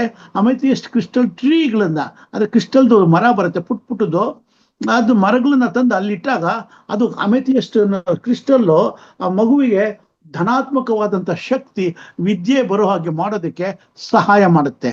ಅದನ್ನ ಅಲ್ಲಿ ಇಟ್ಟಾಗ ಮಗು ಕಾನ್ಸಂಟ್ರೇಷನ್ ಕೊಟ್ಟು ಓದೋದಕ್ಕೆ ಸಹಾಯ ಮಾಡುತ್ತೆ. ಹೀಗಾಗಿ ಈ ವಿಷಯಗಳನ್ನೆಲ್ಲ ಗಮನಿಸ್ಬೇಕು ನಾವು. ನೀವು ಪರೀಕ್ಷೆ ಮಾಡಿಬೇಕಾದ್ರೆ ಕಿಟಕಿ ಪಕ್ಕದ ಎದುರುಗಡೆ ಕೂತಿರುವಂತ ಮಕ್ಕಳು ಕೂತೇ ಇರುತ್ತವೆ. ನಮ್ಮ ಅನ್ಕೋತಾ ಇರ್ತೀವಿ ಏನ್ ಓದ್ತಾನೆ. ಯಾಕೆಂದ್ರೆ ಅವ್ನ ಓರೆಗಣ್ಣಲ್ಲಿ ಕಿಟಕಿ ಕಡೆನೆ ನೋಡ್ತಿರ್ತಾನೆ, ಭದ್ರವಾಗಿ ಕೂತಿರ್ತಾನೆ, ಅಲ್ಲಾಡೋದೇ ಇಲ್ಲ. ರಸ್ತೆಯಲ್ಲಿ ಏನಾಗ್ತಿದೆ ಅನ್ನೋದು ನೋಡ್ತಾ ಇರ್ತಾನೆ ಅವನು. ಅದಕ್ಕೆ ಅದನ್ನ ಆಸ್ಪದ ಕೊಡಬಾರ್ದು, ತಲೆ ತೆಗೆಸಿ ಓದೋದಕ್ಕೆ ಅವಕಾಶ ಮಾಡಿಕೊಡ್ಬೇಕು. ಮೊದಲಿಗೆ ಓದೋದಕ್ಕೂ ಮೊದಲಿಗೆ ಸರಸ್ವತಿಯನ್ನ ಧ್ಯಾನ ಮಾಡಬೇಕು. ಸರಸ್ವತಿಯ ಒಂದು ಮಂತ್ರವನ್ನು ಹೇಳ್ಕೊಂಡು, ಸರಸ್ವತಿಯೇ ನಮಃ ಅಂತನೋ ಐಂ ಬೀಜಾಕ್ಷರಿ ಮಂತ್ರವನ್ನು ಹೇಳಿ ವಿದ್ಯೆಯನ್ನು ಶುರು ಮಾಡ್ಕೊಂಡಾಗ ತುಂಬಾ ಒಳ್ಳೇದು. ಅವ್ರ ಪರ್ಫ್ಯೂಮ್ಗಳನ್ನ ಜಾಸ್ತಿ ಉಪಯೋಗಿಸಬಾರ್ದು. ಪರ್ಫ್ಯೂಮ್ ಉಪಯೋಗಿಸಿದ್ರು ಶ್ರೀಗಂಧದ ಪರ್ಫ್ಯೂಮ್ ಅನ್ನು ಹಾಕ್ಬೇಕು. ಯಾಕೆಂದ್ರೆ ವಿದ್ಯೆಗೆ ಕಾನ್ಸಂಟ್ರೇಷನ್ ಕೊಡುವಂಥದ್ದು ಶ್ರೀಗಂಧದ ಪರ್ಫ್ಯೂಮ್. ವಿದ್ಯಾರ್ಥಿಯ ರೂಮ್ನಲ್ಲಿ ಯಾವುದೋ ಚಲನಚಿತ್ರ ಕಲಾವಿದರದು, ಕ್ರಿಕೆಟ್ ಆಟಗಾರರದು ಫೋಟೋಗಳನ್ನ ಹಾಕಬಾರ್ದು. ವಿದ್ಯೆಗೆ ಪ್ರಚೋದನೆ ಕೊಡುವಂಥವ್ರು ಡಾಕ್ಟರ್ ರಾಧಾಕೃಷ್ಣನ್, ಆಮೇಲೆ ನಮ್ಮ ಅಬ್ದುಲ್ ಕಲಾಂ ರವರು, ಈ ತರ ವಿದ್ಯಾವಂತರದ ಹೆಸರಾಂತ ಪಂಡಿತ್ ವಿವೇಕಾನಂದರು, ಪರಮಹಂಸರು, ಈ ತರದ್ದೆಲ್ಲ ಫೋಟೋಗಳನ್ನ ನಾವು ಹಾಕಿದಾಗ ವಿದ್ಯೆಗೆ ಅದು ಪೂರಕವಾಗಿ ಸಹಾಯ ಮಾಡುವಂಥದ್ದು. ಅಂಥವನ್ನ ಅಲ್ಲಿ ಎನ್ಕರೇಜ್ ಮಾಡಬೇಕು. ಮಕ್ಕಳಿಗೆ ಅದು ಆ ಫೋಟೋಗಳಿಂದ ಒಳ್ಳೆ ಒಂದು ಎನರ್ಜಿ ಬರೋದಕ್ಕೆ ಸಹಾಯ ಮಾಡುತ್ತೆ. ಅದೇ ವಾಸ್ತು. ಖಂಡಿತ ಧನ್ಯವಾದಗಳು. ನೀವು ಹೇಳೋದು ತುಂಬಾ ಅನುಕೂಲ ಆಯ್ತು ಗುರುಗಳೇ. ಪಶ್ಚಿಮದ ಗೋಡೆಯನ್ನ ನೋಡ್ತಾ ಅಭಿಮುಖವಾಗಿ ಕೂರ್ಬೇಕಾ? ಅಲ್ಲ, ಪಶ್ಚಿಮದ ಗೋಡೆಗೆ ಕೂತ್ಕೋಬೇಕು, ಪೂರ್ವಕ್ಕೆ ತಿರುಗ್ಕೋಬೇಕು. ಪಶ್ಚಿಮ ದಿಕ್ಕು ಮಕ್ಕಳಿಗೆ ಬಹಳ ಅನುಕೂಲ ಮಾಡುವಂಥದ್ದು. ಈಗ ಮಕ್ಕಳಿಗೆ ಶೀಲ್ಡ್ ಗಿಲ್ಡ್ ಎಲ್ಲ ಬಂದಿರುತ್ತೆ. ಅದನ್ನ ಪಶ್ಚಿಮ ದಿಕ್ಕಿನಲ್ಲಿ ಗೋಡೆ ಮೇಲೆ ನೇತಾಕಿ, ಇಲ್ಲ ಅಲ್ಲೊಂದು ಶೋಕೇಸ್ ಮಾಡಿ ನೇತಾಕಿ ಅವುಗಳನ್ನ ಅದ್ರಲ್ಲಿ ಪ್ರಿಸರ್ವ್ ಮಾಡಿ, ಪಶ್ಚಿಮದಲ್ಲಿ ಅವಾರ್ಡ್ ಶೀಟ್ಗಳು ಇಟ್ರೆ ಮಕ್ಕಳು ವಿದ್ಯೆ ಇನ್ನೂ ಜಾಸ್ತಿ ಕಲಿತಾರೆ, ಇನ್ನು ಜಾಸ್ತಿ ಶೀಟ್ಗಳು ಅವ್ರಿಗೆ ಸಂಪಾದನೆ ಆಗ್ತಾ ಹೋಗುತ್ತೆ. ಪಶ್ಚಿಮದಲ್ಲಿ ಕೂತ್ಕೋಬೇಕು, ಪೂರ್ವಾಭಿಮುಖವಾಗಿ ಕೂತ್ಕೋಬೇಕು. ಅವರು ಸೂರ್ಯನಿಗೆ ಎದುರಾಗಿ ಕೂತ್ಕೊಂಡು ಓದ್ಬೇಕು, ಮುಂದೆ ಓಪನ್ ಸ್ಪೇಸ್ ಇರಬೇಕು, ಗೋಡೆ ಇರಬಾರ್ದು. Okay sir? ಓಕೆ, ಖಂಡಿತ. ತುಂಬಾ ಅನುಕೂಲ ಆಯ್ತು ಗುರುಗಳೇ, ನಮ್ಮಿಂದ ತುಂಬಾ ವಿಷಯಗಳನ್ನು ತಿಳ್ಕೊಂಡ್ವಿ. ಧನ್ಯವಾದಗಳು ಗುರುಗಳೇ. Thank you.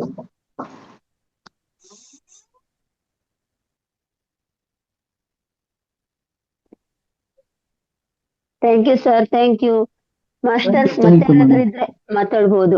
ಓಂ ಸರ್ ಮಾತಾಡ್ತೀರಾ? ಅನ್ಮ್ಯೂಟ್ ಮಾಡ್ಕೊಳ್ಳಿ. ನಂದು ಒಂದು ಸಂಶಯ. ನಾವು ಅದೇ ಕೂತ್ಕೋಬೇಕಾದ್ರೆ ಪೂರ್ವಾಭಿಮುಖ ಅಂತಂದ್ರೆ ಮುಖ ಮಾತ್ರ ಪೂರ್ವಕ್ಕೆ ಇರ್ಬೇಕಾ?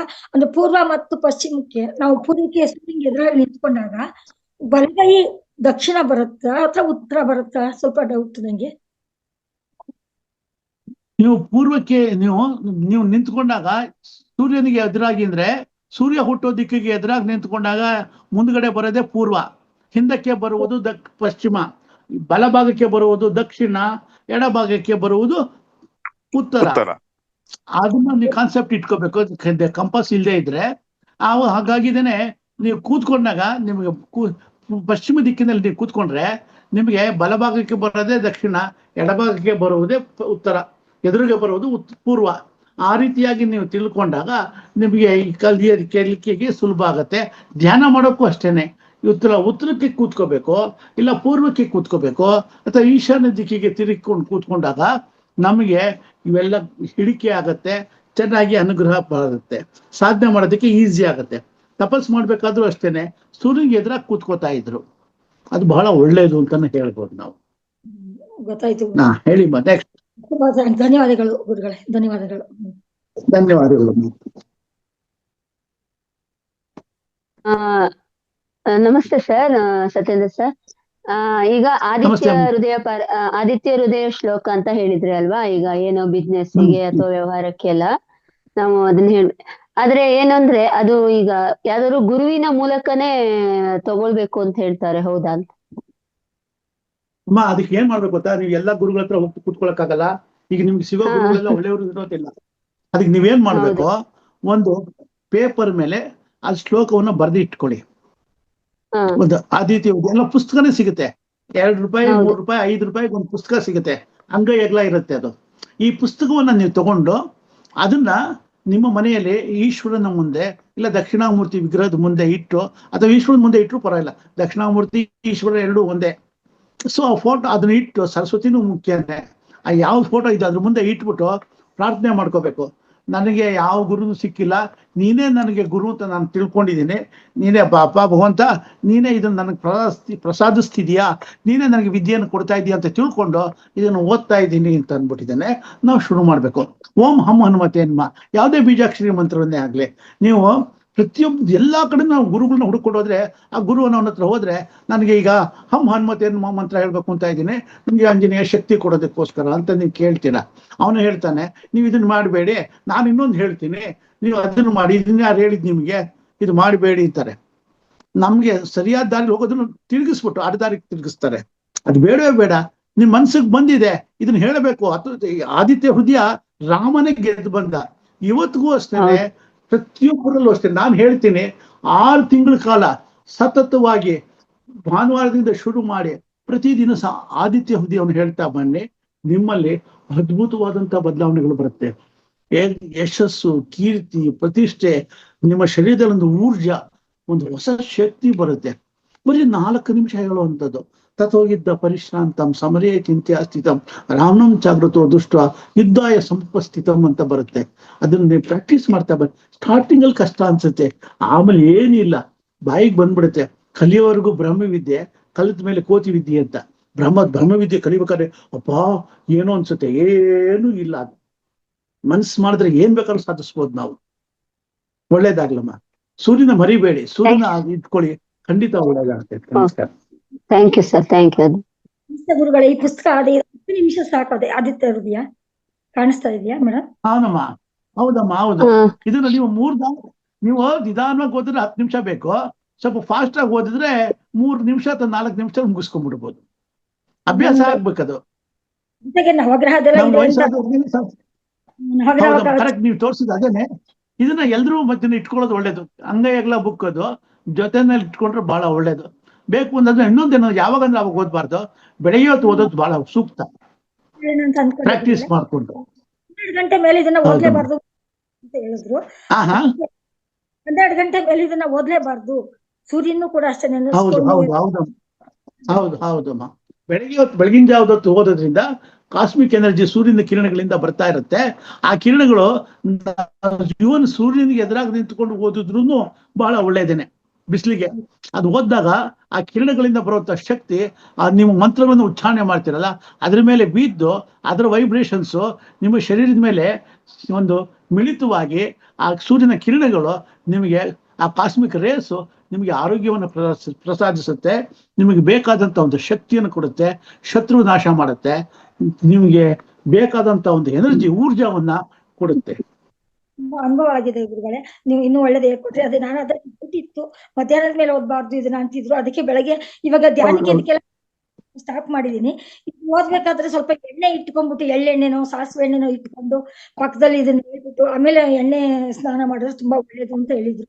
ಇದ್ರ ಅನುಭವ ನನಗಾಗಿದೆ ಗುರುಗಳೇ. ಧ್ಯಾನಕ್ಕೆ ಸೇರಿದ್ಮೇಲೆ ಸ್ವಲ್ಪ ವ್ಯತ್ಯಾಸ ಆಗ್ತಾ ಇದೆ. ಇದನ್ನ ಓದಕ್ ಆಗ್ತಾ ಇಲ್ಲ. ಬೆಳಗ್ಗೆ ಟೈಮ್ ಆದ್ರೂ ಭಾನುವಾರ ಮಾತ್ರ. ಧನ್ಯವಾದಗಳು. ಭಾನುವಾರ ಓದಿ.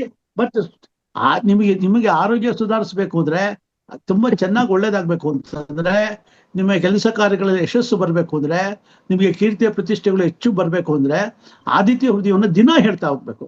ಟೈಮ್ ಇಲ್ಲ ಅನ್ಬೇಡಿ. 5 ಗಂಟೆಗೆ ಎದ್ದೇಳಿ. 4 ಗಂಟೆಗೆ ಎದ್ದೇಳ್ತೀರ ನೀವು. 5 ಗಂಟೆಗೆ ಸ್ನಾನ ಮಾಡ್ಕೊಂಡು ಕೂತ್ಕೊಂಡ್ಮೇಲೆ ಪೂರ್ವಕ್ಕೆ ತಿರ್ಕೊಂಡು ಒಂದು 5 ನಿಮಿಷ ಮಾತ್ರ ಹೇಳ್ಬಿಟ್ಟು ಅದು ಕೂತ್ಕೊಂಡ್ಬಿಟ್ರೆ ಆಯ್ತು. ನಾವು ಬೆಳಗ್ಗೆ ಬ್ರೇಕ್ಫಾಸ್ಟ್ ತಿಂದೇ ತಿಂತೀವಿ ಅಲ್ಲಮ್ಮ, ತಿಂಡಿ ತಿಂದೇ ತಿಂತೀವಿ, ಹೊಟ್ಟೆ ಹಸಿತಾ ಇದ್ದು. ಅಯ್ಯೋ ನಾವು ಟೈಮ್ ಇಲ್ಲ ಅಂತ ತಿಂಡಿ ತಿಂದೇ ಇರ್ತೀವ. ಅದು ತಿನ್ನೋಕ್ಕಾದ್ರೂ ಸ್ವಲ್ಪ ಟೈಮ್ ಮಾಡ್ಕೊಳ್ಳೇಬೇಕು ತಾನೆ. ಒಂದು 10 ನಿಮಿಷ 15 ನಿಮಿಷ ತಿಂಡಿ ತಿನ್ನೋ ಬದಲು 10 ನಿಮಿಷ ತಿಂಡಿ ತಿಂದು 5 ನಿಮಿಷದಲ್ಲಿ ನಾವು ಮಂತ್ರ ಜಪ ಮಾಡೋಕ್ಕೆ ಪ್ಲಾನ್ ಮಾಡ್ಬೇಕಾಗತ್ತೆ. ಟೈಮ್ನ ಶೇರ್ ಮಾಡ್ಕೊಳ್ಬೇಕಾಗತ್ತೆ. ಹಂಗೆ ಮಾಡ್ಕೊಳ್ಳೋಣ. ನಮ್ಮ ಒಳ್ಳೇದಕ್ಕೋಸ್ಕರ ಇರೋದಾದ್ರೆ ಫ್ರೀಯಾಗಿ ಸಿಗ್ತಾ ಇರೋದು ಯಾಕೆ ಉಪಯೋಗಿಸ್ಕೋಬಾರ್ದು ಅಲ್ವಾ? ಒಂದು ಮಂತ್ರ ಹೇಳೋದ್ರಿಂದ ನಮ್ಗೆ ಒಳ್ಳೇದಾಗುತ್ತೆ ಅಂದ್ರೆ ಯಾಕೆ ಮಾಡ್ಕೋಬಾರ್ದು? ಮಾಡೋಣ, ಪ್ರಯತ್ನ ಪಡೋಣ ಅಷ್ಟೇನೆ, ಹಿಂದೇನಿಲ್ಲ.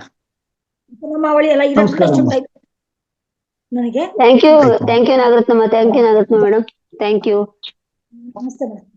ಮಾಸ್ಟರ್ಸ್. ಮತ್ತೆ ಶ್ರೀದೇವಿ ಮೇಡಮ್ ಹ್ಯಾಂಡ್ ರೈಸ್ ಮಾಡಿದ್ರಿ, ಮಾತಾಡ್ತೀರಾ? ಅನ್ಮ್ಯೂಟ್ ಮಾಡ್ಕೊಳ್ಳಿ. ನಮಸ್ಕಾರ ಮಧುರಾ ಮೇಡಮ್. ನಮಸ್ತೆ ಮೇಡಮ್, ಹೇಳಿ. ನಿಮ್ಗೊಂದ್ 2 ಸಲ ಕಾಲ್ ಮಾಡಿದ್ದೆ ನಾನು. ನೀವು ಅನ್ನೊಂದ್ ನಂಬರ್ ಅಂತ ರಿಸೀವ್ ಮಾಡ್ಲಿಕ್ಕಿಲ್ಲ. ನಾನು ಬಾಗಲಕೋಟೆಯಿಂದ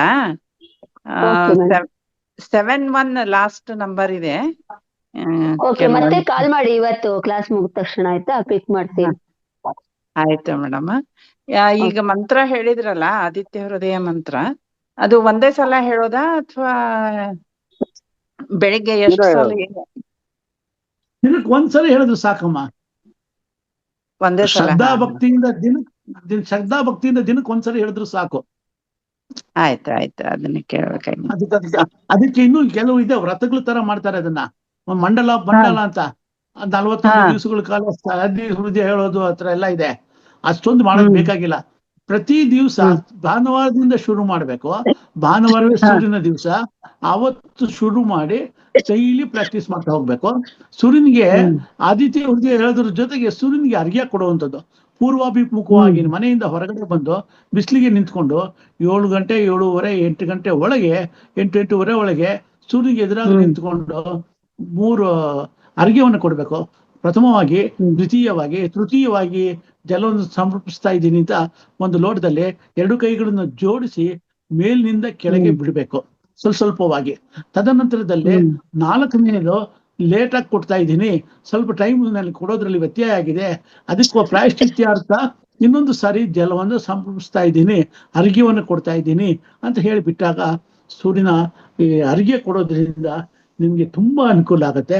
ನೀವು 6 ತಿಂಗಳಲ್ಲಿ ಅದರ ರಿಸಲ್ಟ್ ಅನ್ನ ನೀವು ನೋಡ್ಬೋದಮ್ಮ. ಆಯ್ತು ರಿಸಲ್ಟ್ ನೋಡ್ಬೋದು. ಅನುಕೂಲ. ಆಯ್ತು ಸರ್, ಮಾಡಿ ನೋಡ್ತೀವಿ. ಅದು ಪುಸ್ತಕ ಸಿಕ್ತು ತಗೊಳ್ತೀನಿ, ತಗೊಂಡು ಕಲ್ಕೊಳ್ತೀನಿ ಅದನ್ನ ಮಂತ್ರ. ಆಯ್ತಮ್ಮ, ಆಯ್ತು. ಗುರುಗಳೇ, ಅರ್ಘ್ಯವನ್ನ ಸಂಜೆ ಟೈಮ್ ಕೊಡ್ಬೇಕೋ ಬೇಡವಾ? ಬೆಳಗ್ಗೆ ಹೊತ್ತು ಕೊಡೋದು ಒಳ್ಳೇದು. ಸಾಯಂಕಾಲದ ಹೊತ್ತು ನಿಮ್ಗೆ ಸೂರ್ಯನ ಕಿರಣಗಳು ಸಿಗೋದಿಲ್ಲ ನಿಮ್ಗೆ. ಸಾಯಂಕಾಲದೊತ್ತು ಕೊಡ್ತಾರೆ, ಸಾಯಂಕಾಲದೊತ್ತು ಕೊಡ್ತಾರೆ. ಆದ್ರೆ 4-5 ಗಂಟೆನಲ್ಲಿ ಬರುವಂತದ್ದು ಬಿಸಿಲು, ಸೂರ್ಯನ ಬಿಸಿಲು ವಿಷಪೂರಿತವಾಗಿರುತ್ತೆ. 5 ಗಂಟೆ 5:15 ಮೇಲೆ ಸೂರ್ಯ ಮುಳುಗೋ ಟೈಮ್ನಲ್ಲಿ ಬರುವಂತ ಬೆಳಕಿನ ಬಿಸಿಲಿನ ಕಿರಣಗಳು ಒಳ್ಳೇದಿರುತ್ತೆ. ಸದ್ಯಕ್ಕೆ ನೀವು ಬೆಳಗ್ಗೆ ಹೊತ್ತು ಒಂದು ಕೊಟ್ಟರು ಸಾಕು ನಮ್ಗೆ. ಆ ಟೈಮಲ್ಲಿ ಕಾಸ್ಮಿಕ್ ರೇಸ್ ಜಾಸ್ತಿ ಇರುತ್ತೆ, ಊರ್ಜಾ ಉತ್ತಮವಾಗಿರುತ್ತೆ, ಒಳ್ಳೆ ಫಲವನ್ನು ಕೊಡುವಂಥದ್ದು. ಬೆಳಗಿನ ಜಾವ 1 ಸಾರಿ ಕೊಟ್ರು ಸಾಕೆ ನಮ್ಗೆ. 3 ಸಾರಿ ಅರ್ಘ್ಯ ಕೊಟ್ಟು 4ನೇದು ಪ್ರಾಯಶ್ಚಿತ್ತಾರ್ಥ ಅಂತ ಅಂದ್ಬಿಟ್ಟು ಕೊಡುವಂಥದ್ದು ಸೂಕ್ತವಾಗಿರುವಂಥದ್ದು. ಬೇಕಾದ್ರೆ ಅಷ್ಟೊಂದು 3-4 ಸಾರಿ ಮಾಡಿ ಅಂತ ನಾವು ಹೇಳ್ಬಿಟ್ರೆ ಮಾಡೋದಕ್ಕೆ ಹೋದ್ರೆ ಕಷ್ಟ ಆಗತ್ತೆ. ಅದಕ್ಕೆ ಹಿತಮಿತವಾಗಿ 1 ಸಾರಿ ಶ್ರದ್ಧೆಯಿಂದ ಕೊಡ್ತಾ ಬಂದ್ರೆ ದಿನ ಬೆಳಿಗ್ಗೆ ಖಂಡಿತ ಒಳ್ಳೇದಾಗತ್ತೆ ಅದು. ಗುರುಗಳೇ, ನನಗೆ ಅಭ್ಯಾಸ ಆಯ್ತು ಸಂಜೆ ಬಿಡೋದು. ಮಾಡ್ಬೋದು, ನೀವು ಮಾಡ್ಬೋದು. ಯಾವ ಅಲ್ಲ, ಸಂಜೆ ಟೈಮ್ ಪಶ್ಚಿಮ ಅಭಿಮುಖವಾಗಿರಲ್ಲ, ಪೂರ್ವ ಅಭಿಮುಖವಾಗಿರಲ್ಲ. ಇಲ್ಲ, ಬೆಳಗ್ಗೆ ಹೊತ್ತು ಪೂರ್ವಾಭಿಮುಖವಾಗಿ, ಸಂಜೆ ಹೊತ್ತು ಪಶ್ಚಿಮ ಅಭಿಮುಖವಾಗಿ ಸೂರ್ಯನಿಗೆ ಎದುರಾಗಿ ನಿಂತ್ಕೊಂಡು ನಾವು ಬಿಡ್ಬೇಕಾಗತ್ತೆ. 5:15, 5:45 ಟೈಮ್ ಮುಳುಗೋ ಟೈಮಲ್ಲಿ ಕೊಡುವಂಥದ್ದು ಶ್ರೇಷ್ಠ. 4-5 ಗಂಟೆದಲ್ಲಿ ಕೊಡುವಂಥದ್ದು ಅದು ವಿಷಪೂರಿತವಾಗಿರುತ್ತೆ, ಅದು ನಮ್ಗೆ ಒಳ್ಳೇದಲ್ಲ ಅದು, ಅಷ್ಟೇ. ಓಕೆ, ಸಂಧ್ಯಾ ಕಾಲದಲ್ಲಿ ಕೊಡ್ಬೋದು. ಸಂಧ್ಯಾ ಕಾಲದಲ್ಲಿ ಕೊಡ್ಬೋದು ಖಂಡಿತ. ಧನ್ಯವಾದಗಳು ಗುರುಗಳೇ. ಜನಗಳು ಏನಕ್ಕೆ ಅಂದ್ರೆ, ನಾವು 2 ಹೊತ್ತು ಅಂತಂದ್ರೆ ಮಾಡೋದಕ್ಕೆ ಅಯ್ಯೋ ಇಷ್ಟೊತ್ತ ಅಂತಾರೆ, 1 ಹೊತ್ತು ಅಂದ್ರೆ ಪರವಾಗಿಲ್ಲ ಅಂತಾರೆ. ಫಸ್ಟ್ 1 ಹೊತ್ತು ಕಲೀಲಿ, ಆಮೇಲೆ 2ನೇದನ್ನು ಹೇಳ್ಬೋದು ನಾವು. ಫಸ್ಟ್ ಅದಕ್ಕೆ ಸ್ಟಾರ್ಟಿಂಗ್ ಅಲ್ಲಿ ಮೊದಲನೇದನ್ನ ಮಾತ್ರ ಹೇಳಿರ್ತೀವಿ, ಸ್ವಲ್ಪ ಸ್ಟಾರ್ಟ್ ಮಾಡ್ಲಿ ಅಂತ. ಏಕದಮ್ ಎಲ್ಲ ಹೇಳ್ಬಿಟ್ರೆ ಏನು ಮಾಡೋದಿಲ್ಲ, ಜನ ಬಿಟ್ಬಿಡ್ತಾರೆ. ಅದಕ್ಕೋಸ್ಕರ ಹೇಳ್ಬೇಕಾಗತ್ತೆ ಅಷ್ಟೇ, ಏನಿಲ್ಲ. ಸರಿ ಗುರುಗಳೇ. ಓಕೆ ಸರ್, ನಮಸ್ಕಾರ ಸರ್. ಧನ್ಯವಾದಗಳು ಗುರುಗಳೇ. ಧನ್ಯವಾದಗಳು. ನಮಸ್ತೆ ಮಾಸ್ಟರ್ಸ್. ನಿನ್ನೆ ವಿಡಿಯೋ ಲಿಂಕ್ ಚಾಟ್ ಬಾಕ್ಸ್ ಅಲ್ಲಿ ಬಂದಿದೆ. ಎಲ್ರೂ ಲೈಕ್ ಮಾಡಿ, ಶೇರ್ ಮಾಡಿ, ಕಾಮೆಂಟ್ ಮಾಡಿ. ನಿಮ್ಮ ಒಂದು ಕಾಮೆಂಟ್ ಎಷ್ಟೋ ಜನಕ್ಕೆ ಅದು ಹೆಲ್ಪ್ ಆಗುತ್ತೆ. ಪ್ರತಿಯೊಬ್ರು ಲೈಕ್ ಮಾಡಿ ಎಸ್ ಅಂತ ಚಾಟ್ ಬಾಕ್ಸ್ ಅಲ್ಲಿ ಹಾಕಿ.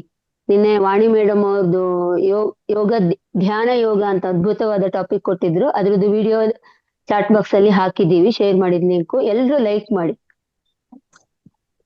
ಮಾಸ್ಟರ್ಸ್, ಮತ್ತೆ ಯಾರಾದ್ರೂ ಏನಾದ್ರು ಪ್ರಶ್ನೆ ಕೇಳೋದಿದ್ರೆ ಕೇಳಿ. ಶೈಲಜಾ ಮೇಡಮ್ ಮಾತಾಡಿ,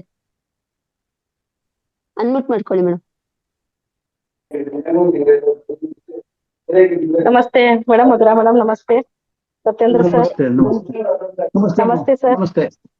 ನಮಸ್ತೆ ಸರ್, ನಿಮ್ಮ ಕ್ಲಾಸ್ ಬಂದ್ರೆ ನಿಜವಾಗ್ಲೂ ನಮ್ಗೆ ಒಂಥರ ಎಷ್ಟು ಅಂದ್ರೆ ಆ ಮಾತುಗಳನ್ನ ಬಿಟ್ಟು ಎಲ್ಲೋ ಆಚೆ ಈಚೆ ಕದಲಕ್ಕೆ ಆಗೋಲ್ಲ ಸರ್. ಅಷ್ಟು ಕಿವಿಯಲ್ಲಿ ಕೂತಂಗೆ ಇರುತ್ತೆ. ಬಹಳ ಒಳ್ಳೆ ಅದ್ಭುತವಾದ ವಿಷಯಗಳನ್ನ ಹೇಳ್ತಾ ಇರ್ತೀರಾ. ಎಂತ ಅನುಭವ ಅಂದ್ರೆ, ನೀವು ನೋಡಿದ್ರೆ ನಮ್ಗೆ ಅಲ್ಲ, ಮುಖ ನೋಡಿದ್ರೆ ಅದ್ ಅಂತಾರಲ್ವಾ ಸರ್, ಅನುಭವ ಇಂಪಾರ್ಟೆಂಟ್ ಎಲ್ಲದಕ್ಕೂ ಅಂತ. ಬಹಳ ಅನುಭವ ಇದೆ ಸರ್. ಬಹಳ ಒಳ್ಳೆ ಇದು ಹೇಳಿದ್ರಿ ವಿದ್ಯೆ ಬಗ್ಗೆ. ನನಗಂತೂ ಎಷ್ಟು ಖುಷಿ ಅನಿಸ್ತಂದ್ರೆ, ಈ ವರ್ಷ ನನ್ ಮಗಳು SSLC ಓದ್ಬೇಕು, ಅವಳಿಗೆ ಯಾವ ತರ ಗೈಡೆನ್ಸ್ ಕೊಡ್ಬೇಕು, ಯಾವ ತರ ನೀವು ಬ್ರಾಹ್ಮಿ ಮುಹೂರ್ತದಲ್ಲಿ ಓದಿದ್ರೆ ಎಷ್ಟು ಒಳ್ಳೇದು ಅಂತ ಬಹಳ ಚೆನ್ನಾಗಿ ಹೇಳಿದ್ರಿ. ಅದೆಲ್ಲ ಅವ್ರಿಗೆ ಹೇಳಕ್ಕೂ ಮತ್ತೆ ಬೇರೆಯವ್ರಿಗೂ ಹೇಳಕ್ಕೂ ನನಗೆ ತುಂಬಾ ಹೆಲ್ಪ್ ಆಯ್ತು ಸರ್. ಬಹಳ ಖುಷಿ ಆಯ್ತು ಸರ್. ಆಮೇಲೆ ವಿದ್ಯೆ ಅಂದ್ರೆ ಯಾವ ಕಾಲದಲ್ಲೂ ವಿದ್ಯೆ ಇಂಪಾರ್ಟೆಂಟ್ ಅಲ್ವಾ ಸರ್. ಇದು ಯಾವತ್ತು ನಾವು ಯಾವ್ದು ಎಷ್ಟೇ ಕಲ್ತ್ರೇನೋ ಅದು ಕಡಿಮೆನೆ ಅಂತ ಹೇಳ್ತಾರೆ. ಸಾಗರದಷ್ಟು ಅದು ಆಳವಾಗಿದೆ ಯಾವುದೇ ವಿದ್ಯೆ. ಅದ್ರ ಬಗ್ಗೆ ತುಂಬಾ ಕೂಲಂಕಷವಾಗಿ ನೀಟಾಗಿ ಹೇಳ್ಕೊಟ್ರಿ ಸರ್. ನೀವು ಇನ್ನ ಅದ್ರ ಬಗ್ಗೆ ಮಾಹಿತಿ ಹೇಳೋದು ಕೇಳ್ಬೇಕು ಅನಿಸ್ತಾ ಇದೆ. ನಾವು ಹೇಳೋದಕ್ಕಿಂತ ನೀವು ಎಲ್ಲ ಪ್ರತಿಯೊಂದು ಪ್ರಶ್ನೆಗೆ ಉತ್ತರ ಕೊಡ್ತಾ ಇದೀರಲ್ಲ, ಅದ್ರಲ್ಲಿ ಇನ್ನಷ್ಟು ತಿಳ್ಕೊಬೇಕು ಅನಿಸ್ತಾ ಇದೆ ಸರ್. ಬಹಳ ಥ್ಯಾಂಕ್ಸ್ ಸರ್. ತುಂಬಾ ಧನ್ಯವಾದಗಳು ಸರ್. ಧನ್ಯವಾದಗಳು. Thank you Shailaja madam, thank you. Satyendra sir ಬಂದ್ರೆ ಹಾಗೆ ಅಂದ್ರೆ ಅದ್ಭುತವಾದ ಮಾಹಿತಿ ಕೊಡ್ತಾರೆ. ಅವರ ಸೆಷನ್ ಮತ್ತೆ ನಾವು ತಗೊಳ್ತಾನೆ ಇರ್ಬೇಕು. ಅವ್ರ ಟಾಪಿಕ್ ವೇಟ್ ಮಾಡ್ಬೇಕು ಅನಿಸ್ತಾ ಇರುತ್ತೆ ಮೇಡಮ್. ನಿಜವಾಗ್ಲೂ ಅಷ್ಟು ಒಳ್ಳೆ ಅನುಭವ ಸರ್ದು. ಇದ್ರ ಬಗ್ಗೆ ಮತ್ತೆ ಸೆಷನ್ ತಗೊಳ್ಳೋಣ ಮುಂದಿನ ಸರಿ. ಖಂಡಿತ ಮೇಡಮ್, ಇನ್ನೊಂದು ಸೆಷನ್ ಮಾಡಿ ಮೇಡಮ್. ಹೌದು, ಯಾಕಂದ್ರೆ ಮಕ್ಕಳಿಗೆ ಓದಕ್ಕೆ ಈಗಿನ ಕಾಲಕ್ಕೆ ಸರಿಯಾಗಿ ಬಹಳ ಚೆನ್ನಾಗಿ ಸರ್ಗಳು ಹೇಳ್ಕೊಡ್ತಾ ಇದಾರೆ ಗುರುಗಳು. ಆತರ ಇನ್ನೊಂದು ಟಾಪಿಕ್ ಮಾಡಿಸಿದ್ರೆ ತುಂಬಾ ಎಲ್ಲರಿಗೂ ಹೆಲ್ಪ್ ಆಗುತ್ತೆ. ತುಂಬಾ ಥ್ಯಾಂಕ್ಸ್ ಸತ್ಯೇಂದ್ರ ಸರ್. ನೆಕ್ಸ್ಟ್ ಒಂದು ಮುಂದಿನ ಸೆಷನ್ ಅಲ್ಲಿ ವಿದ್ಯೆ ಬಗ್ಗೆನೇ ಇನ್ನೊಂದು ಸ್ವಲ್ಪ ಮಾಹಿತಿ ಕೊಡಿ ಸರ್. ಇನ್ನೊಂದು ಕ್ಲಾಸ್ ತಗೊಂಡು ಮಾಡ್ಕೊಳ್ಳೋಣ. ಚೆನ್ನಾಗಿರುತ್ತೆ, ಎಲ್ರಿಗೂ ಉಪಯೋಗ ಆಗುವಂತದ್ದು ಗುರುಗಳೇ. ಅದು ಎಲ್ಲರಿಗೂ ಬೇಕಾಗುತ್ತೆ. ಅಲ್ಲ, ಮುಂದಿನ ಸಾರಿ ವಿದ್ಯೆನ ಕಲಿಯೋದಿಕ್ಕೆ ಸರಸ್ವತಿಯ ಟಿಪ್ಸ್ ಇದೆ, ಸಿಂಪಲ್ ಆಗಿರುವಂತದ್ದು. ಯಾವ ರೀತಿ ಕೂತ್ಕೊಂಡಾಗ ಮನೆಯ ವಾತಾವರಣ ಹೇಗಿರ್ಬೇಕು, ಮಗುನ ದಿನ ಎಲ್ಲಿ ಕೂರಿಸ್ಬೇಕು, ಅದ್ರ ಬಗ್ಗೆ ಕೆಲವು ವಿಷಯಗಳನ್ನೆಲ್ಲ ತಿಳಿಸೋಣಂತೆ. ಅದನ್ನ ಸಪರೇಟ್ ಆಗಿ ಒಂದು ಸೆಷನ್ ಮಾಡಿ ಹೇಗೆ ನಾವು 5 ವಕಾರಗಳು ಅಂತ ಹೇಳಿದ್ವಿ, ಅದರಲ್ಲಿ ವಾಸ್ತುನದೇನು ಮನೆ ವಾಸ್ತು ಮಾಡ್ಬೇಕು ಅಂತಲ್ಲ, ಇರೋ ಮನೆಯಲ್ಲೇನೆ ಒಂದು ಸುವಿಧವಾದಂತ ಒಳ್ಳೆ ಜಾಗದಲ್ಲಿ ಕೂರಿಸಿ ಓದಿಸಿದಾಗ ಮಗುವಿಗೆ ವಿದ್ಯೆ ಅನ್ನೋದು ಚೆನ್ನಾಗಿ ಬರುತ್ತೆ. ಆಮೇಲೆ ಸರಸ್ವತಿ ಬೀಜಾಕ್ಷರಿ ಮಂತ್ರವನ್ನ ಮಗು ದಿನ ಪಠನೆ ಮಾಡೋದ್ರಿಂದ ನಮ್ಗೆ ಅನುಕೂಲ ಆಗುತ್ತೆ. ಸರಸ್ವತಿನ ಹೇಗೆ ಆರಾಧನೆ ಮಾಡ್ಬೇಕು ಹೇಗೆ ಅನ್ನೋದನ್ನು ವಿಷಯಗಳು ಬರುತ್ತೆ. ಈಗಾಗಲೇ ನಂದೊಂದು ಪುಸ್ತಕ ಬರ್ತಾ ಇದೆಯಮ್ಮ, ಪಬ್ಲಿಷ್ ಮಾಡಿ, ಸಕಲ ವಿದ್ಯಾ ಪ್ರದಾಯಿನಿ ಸರಸ್ವತಿ ವೈಭವ ಅಂದ್ಬಿಟ್ಟು. ಇನ್ನು 1.5 ತಿಂಗಳಲ್ಲಿ ಅದು ಪಬ್ಲಿಷ್ ಆಗಿ ಮಾರ್ಕೆಟ್ ಬರ್ತಾ ಇದೆ. ಅದರಲ್ಲಿ ಹೆಚ್ಚು ಕಮ್ಮಿ ಒಂದು 380 ಪೇಜ್ ಏನಿದೆ ಬುಕ್ ಇದೆ. ಅದರಲ್ಲಿ ಸಾಕಷ್ಟು ವಿಷಯಗಳನ್ನ ಅದ್ರಲ್ಲಿ ಸಂಗ್ರಹ ಮಾಡಿ ಇಟ್ಟಿದ್ದೀನಿ. ಅದನ್ನ ಬರುತ್ತಮ್ಮ ಮಾರ್ಕೆಟ್ಗೆ ಅದು. ಆಯ್ತು ಸರ್, ಬಂದಾಗ ನಮ್ಗೆ ಎಲ್ಲ ಮಾಹಿತಿ ಕೊಡಿ, ಕ್ಲಾಸ್ ಅಲ್ಲಿ ಒಮ್ಮೆ ಮಾಹಿತಿ ಕೊಟ್ಟು ನಾವೆಲ್ಲ ಪರ್ಚೇಸ್ ಮಾಡ್ಕೊಂಡು ನಮಗೂ ತುಂಬಾ ಅನುಕೂಲ ಆಗುತ್ತೆ. ಯಾಕಂದ್ರೆ ನಮ್ಮ ಮನೆಯಲ್ಲೂ ಮಕ್ಕಳು ಇರ್ತಾರಲ್ಲ, ಓದಿಸ್ಲಿಕ್ಕೆ ಪ್ರತಿಯೊಂದಕ್ಕೂ ಹೆಲ್ಪ್ ಆಗುತ್ತೆ ಸರ್ ಅದು. ಅದಕ್ಕೆ ಮುಂದಿನ ದಿನಗಳಲ್ಲಿ ಇನ್ನು ಉತ್ತಮವಾದ ನಿಮ್ಮ ಒಂದು ಅಂದ್ರೆ ಕಾರ್ಯಕ್ರಮ ಅಥವಾ ಜ್ಞಾನ ಹಂಚಿಕೆ ಅಂತ ಹೇಳ್ತೀವಿ, ಅದು ಇನ್ನು ಉತ್ತಮವಾಗಿ ಬರ್ಲಿ ಅಂತ ಹೇಳಿಕ್ ಇಷ್ಟಪಡ್ತೀನಿ. ಹಾಗೆ ನೆಕ್ಸ್ಟ್ ಕ್ಲಾಸ್ ಅಲ್ಲಿ ಇದನ್ನ ಮುಂದುವರಿದ ಭಾಗ ಅಂತಾನೆ ತಗೊಳ್ಳೋಣ, ವಿದ್ಯೆಗೆ ಸಂಬಂಧಿಸಿದೆ, ಎಲ್ರಿಗೂ ಬೇಕಾಗುತ್ತೆ. Thank you sir, thank you. ಅದ್ಭುತವಾದ ಒಂದು ಜ್ಞಾನ ಕೊಟ್ಟಿದ್ದೀರಾ. Thank you, thank you, thank you. ಅಮ್ಮ, ಇನ್ನೊಂದು ವಿಷಯ, ನನಗೆ ಯಾಕೋ ಇವತ್ತು ವಿಡಿಯೋದಲ್ಲಿ ತುಂಬಾ ಪ್ರಾಬ್ಲಮ್ ಬಂತಲ್ಲಮ್ಮ, ನಂಗೆ ತುಂಬಾ ನೋವಾಯ್ತು. ನನಗೆ ತೊಂದ್ರೆ ಇಲ್ಲ, ನಿಮ್ದು ನೆಟ್ವರ್ಕ್ ಇಶ್ಯೂ ಇತ್ತು, ನೀವು ವಿಡಿಯೋ ಆಫ್ ಮಾಡ್ಕೊಂಡ್ಮೇಲೆ ಕರೆಕ್ಟ್ ಆಯ್ತು ಸರ್. ಅದು ಮಾಹಿತಿ ಚೆನ್ನಾಗಿ ಇಲ್ಲ ಸರ್, ಇಲ್ಲ ವಿಷಯಗಳೆಲ್ಲ ಅರ್ಥ ಆಯ್ತು ಸರ್, ಎಲ್ಲ ವಿಷಯಗಳು ಕವರ್ ಆಯ್ತು. ವಿಡಿಯೋ ಆಫ್ ಮಾಡ್ಕೊಂಡ್ರಲ್ಲ, ಆಗ ನಿಮ್ದು ಸರಿ ಆಯ್ತು ಸರ್, ಚೆನ್ನಾಗ್ ಬಂತು, ವಿಷಯಗಳೆಲ್ಲ ಕವರ್ ಆಗಿದೆ. Thank you sir, thank you. ಮತ್ತೊಮ್ಮೆ ತುಂಬು ಹೃದಯದ ಧನ್ಯವಾದಗಳು. Suteja madam, continue. Madhura madam, ಹೇಳಿ ಮೇಡಮ್. ರಾಗಿ ಅಂಬ್ಲಿ ಮಾಡಿದ್ರ, ಅದು ಇದು ಗ್ರೂಪ್ ಅಲ್ಲಿ ಹಾಕಿದ್ರಲ್ಲ, ಅದ್ ಮಾಡೋದ್ ಹೇಗೆ? ಫೋನ್ ಮಾಡಿ ಮೇಡಮ್, ನಾನು ಹೇಳ್ತೀನಿ. ಫೋನ್ ಮಾಡ್ಲಾ? ಹಾ, ಸರಿ ಸರಿ ಸರಿ ಮೇಡಮ್. ಸಂಪನ್ನಗೊಳಿಸದ ಮೇಡಮ್? ಹಾ, ಮಾಡೋಣ ಮೇಡಮ್, ಟೈಮ್ ಆಯ್ತಲ್ಲ. ಇಲ್ಲಿಯವರೆಗೆ ವಿದ್ಯೆ ಹಾಗೂ ಮಹತ್ವದ ಬಗ್ಗೆ ಅದ್ಭುತವಾದ ವಿಷಯವನ್ನ ತಿಳಿಸಿದಕ್ಕಾಗಿ ಸತ್ಯೇಂದ್ರ ಕುಮಾರ್ ಸರ್ಗೆ ಅನಂತಾನಂದ ವಂದನೆಗಳು ಹಾಗೂ ಧನ್ಯವಾದಗಳು. ಹಾಗೂ ಎಲ್ಲರೂ ತಮ್ಮ ಅನುಮಾನವನ್ನ ಕೇಳಿ, ಪ್ರಶ್ನೆಗಳನ್ನ ಕೇಳಿ ಬಗೆಹರಿಸ್ಕೊಂಡಿದ್ದೀರಿ ಅಂತ ಅರ್ಥ ಮಾಡ್ಕೊಂಡಿದೀವಿ. ಹಾಗೆ ನಿಮ್ಮ ಅನಿಸಿಕೆಗಳನ್ನ, ಅನುಭವಗಳನ್ನ ಹೇಳಿದ್ದಕ್ಕೆ ನಿಮ್ಗೆಲ್ಲರಿಗೂ ಧನ್ಯವಾದಗಳು. ಇಲ್ಲಿಯವರೆಗೆ ಕುಳಿತು ವೀಕ್ಷಿಸಿದ ಎಲ್ಲಾ ಆತ್ಮ ಬಂಧುಗಳಿಗೂ ವಂದನೆಗಳು. ಮತ್ತೊಮ್ಮೆ ಎಲ್ಲರಿಗೂ ಧನ್ಯವಾದಗಳು ಅಂತ ಹೇಳ್ತಾ ಥ್ಯಾಂಕ್ ಯು ಸರ್. ಮೇಡಮ್ ಮಾಡಿ ಸರ್.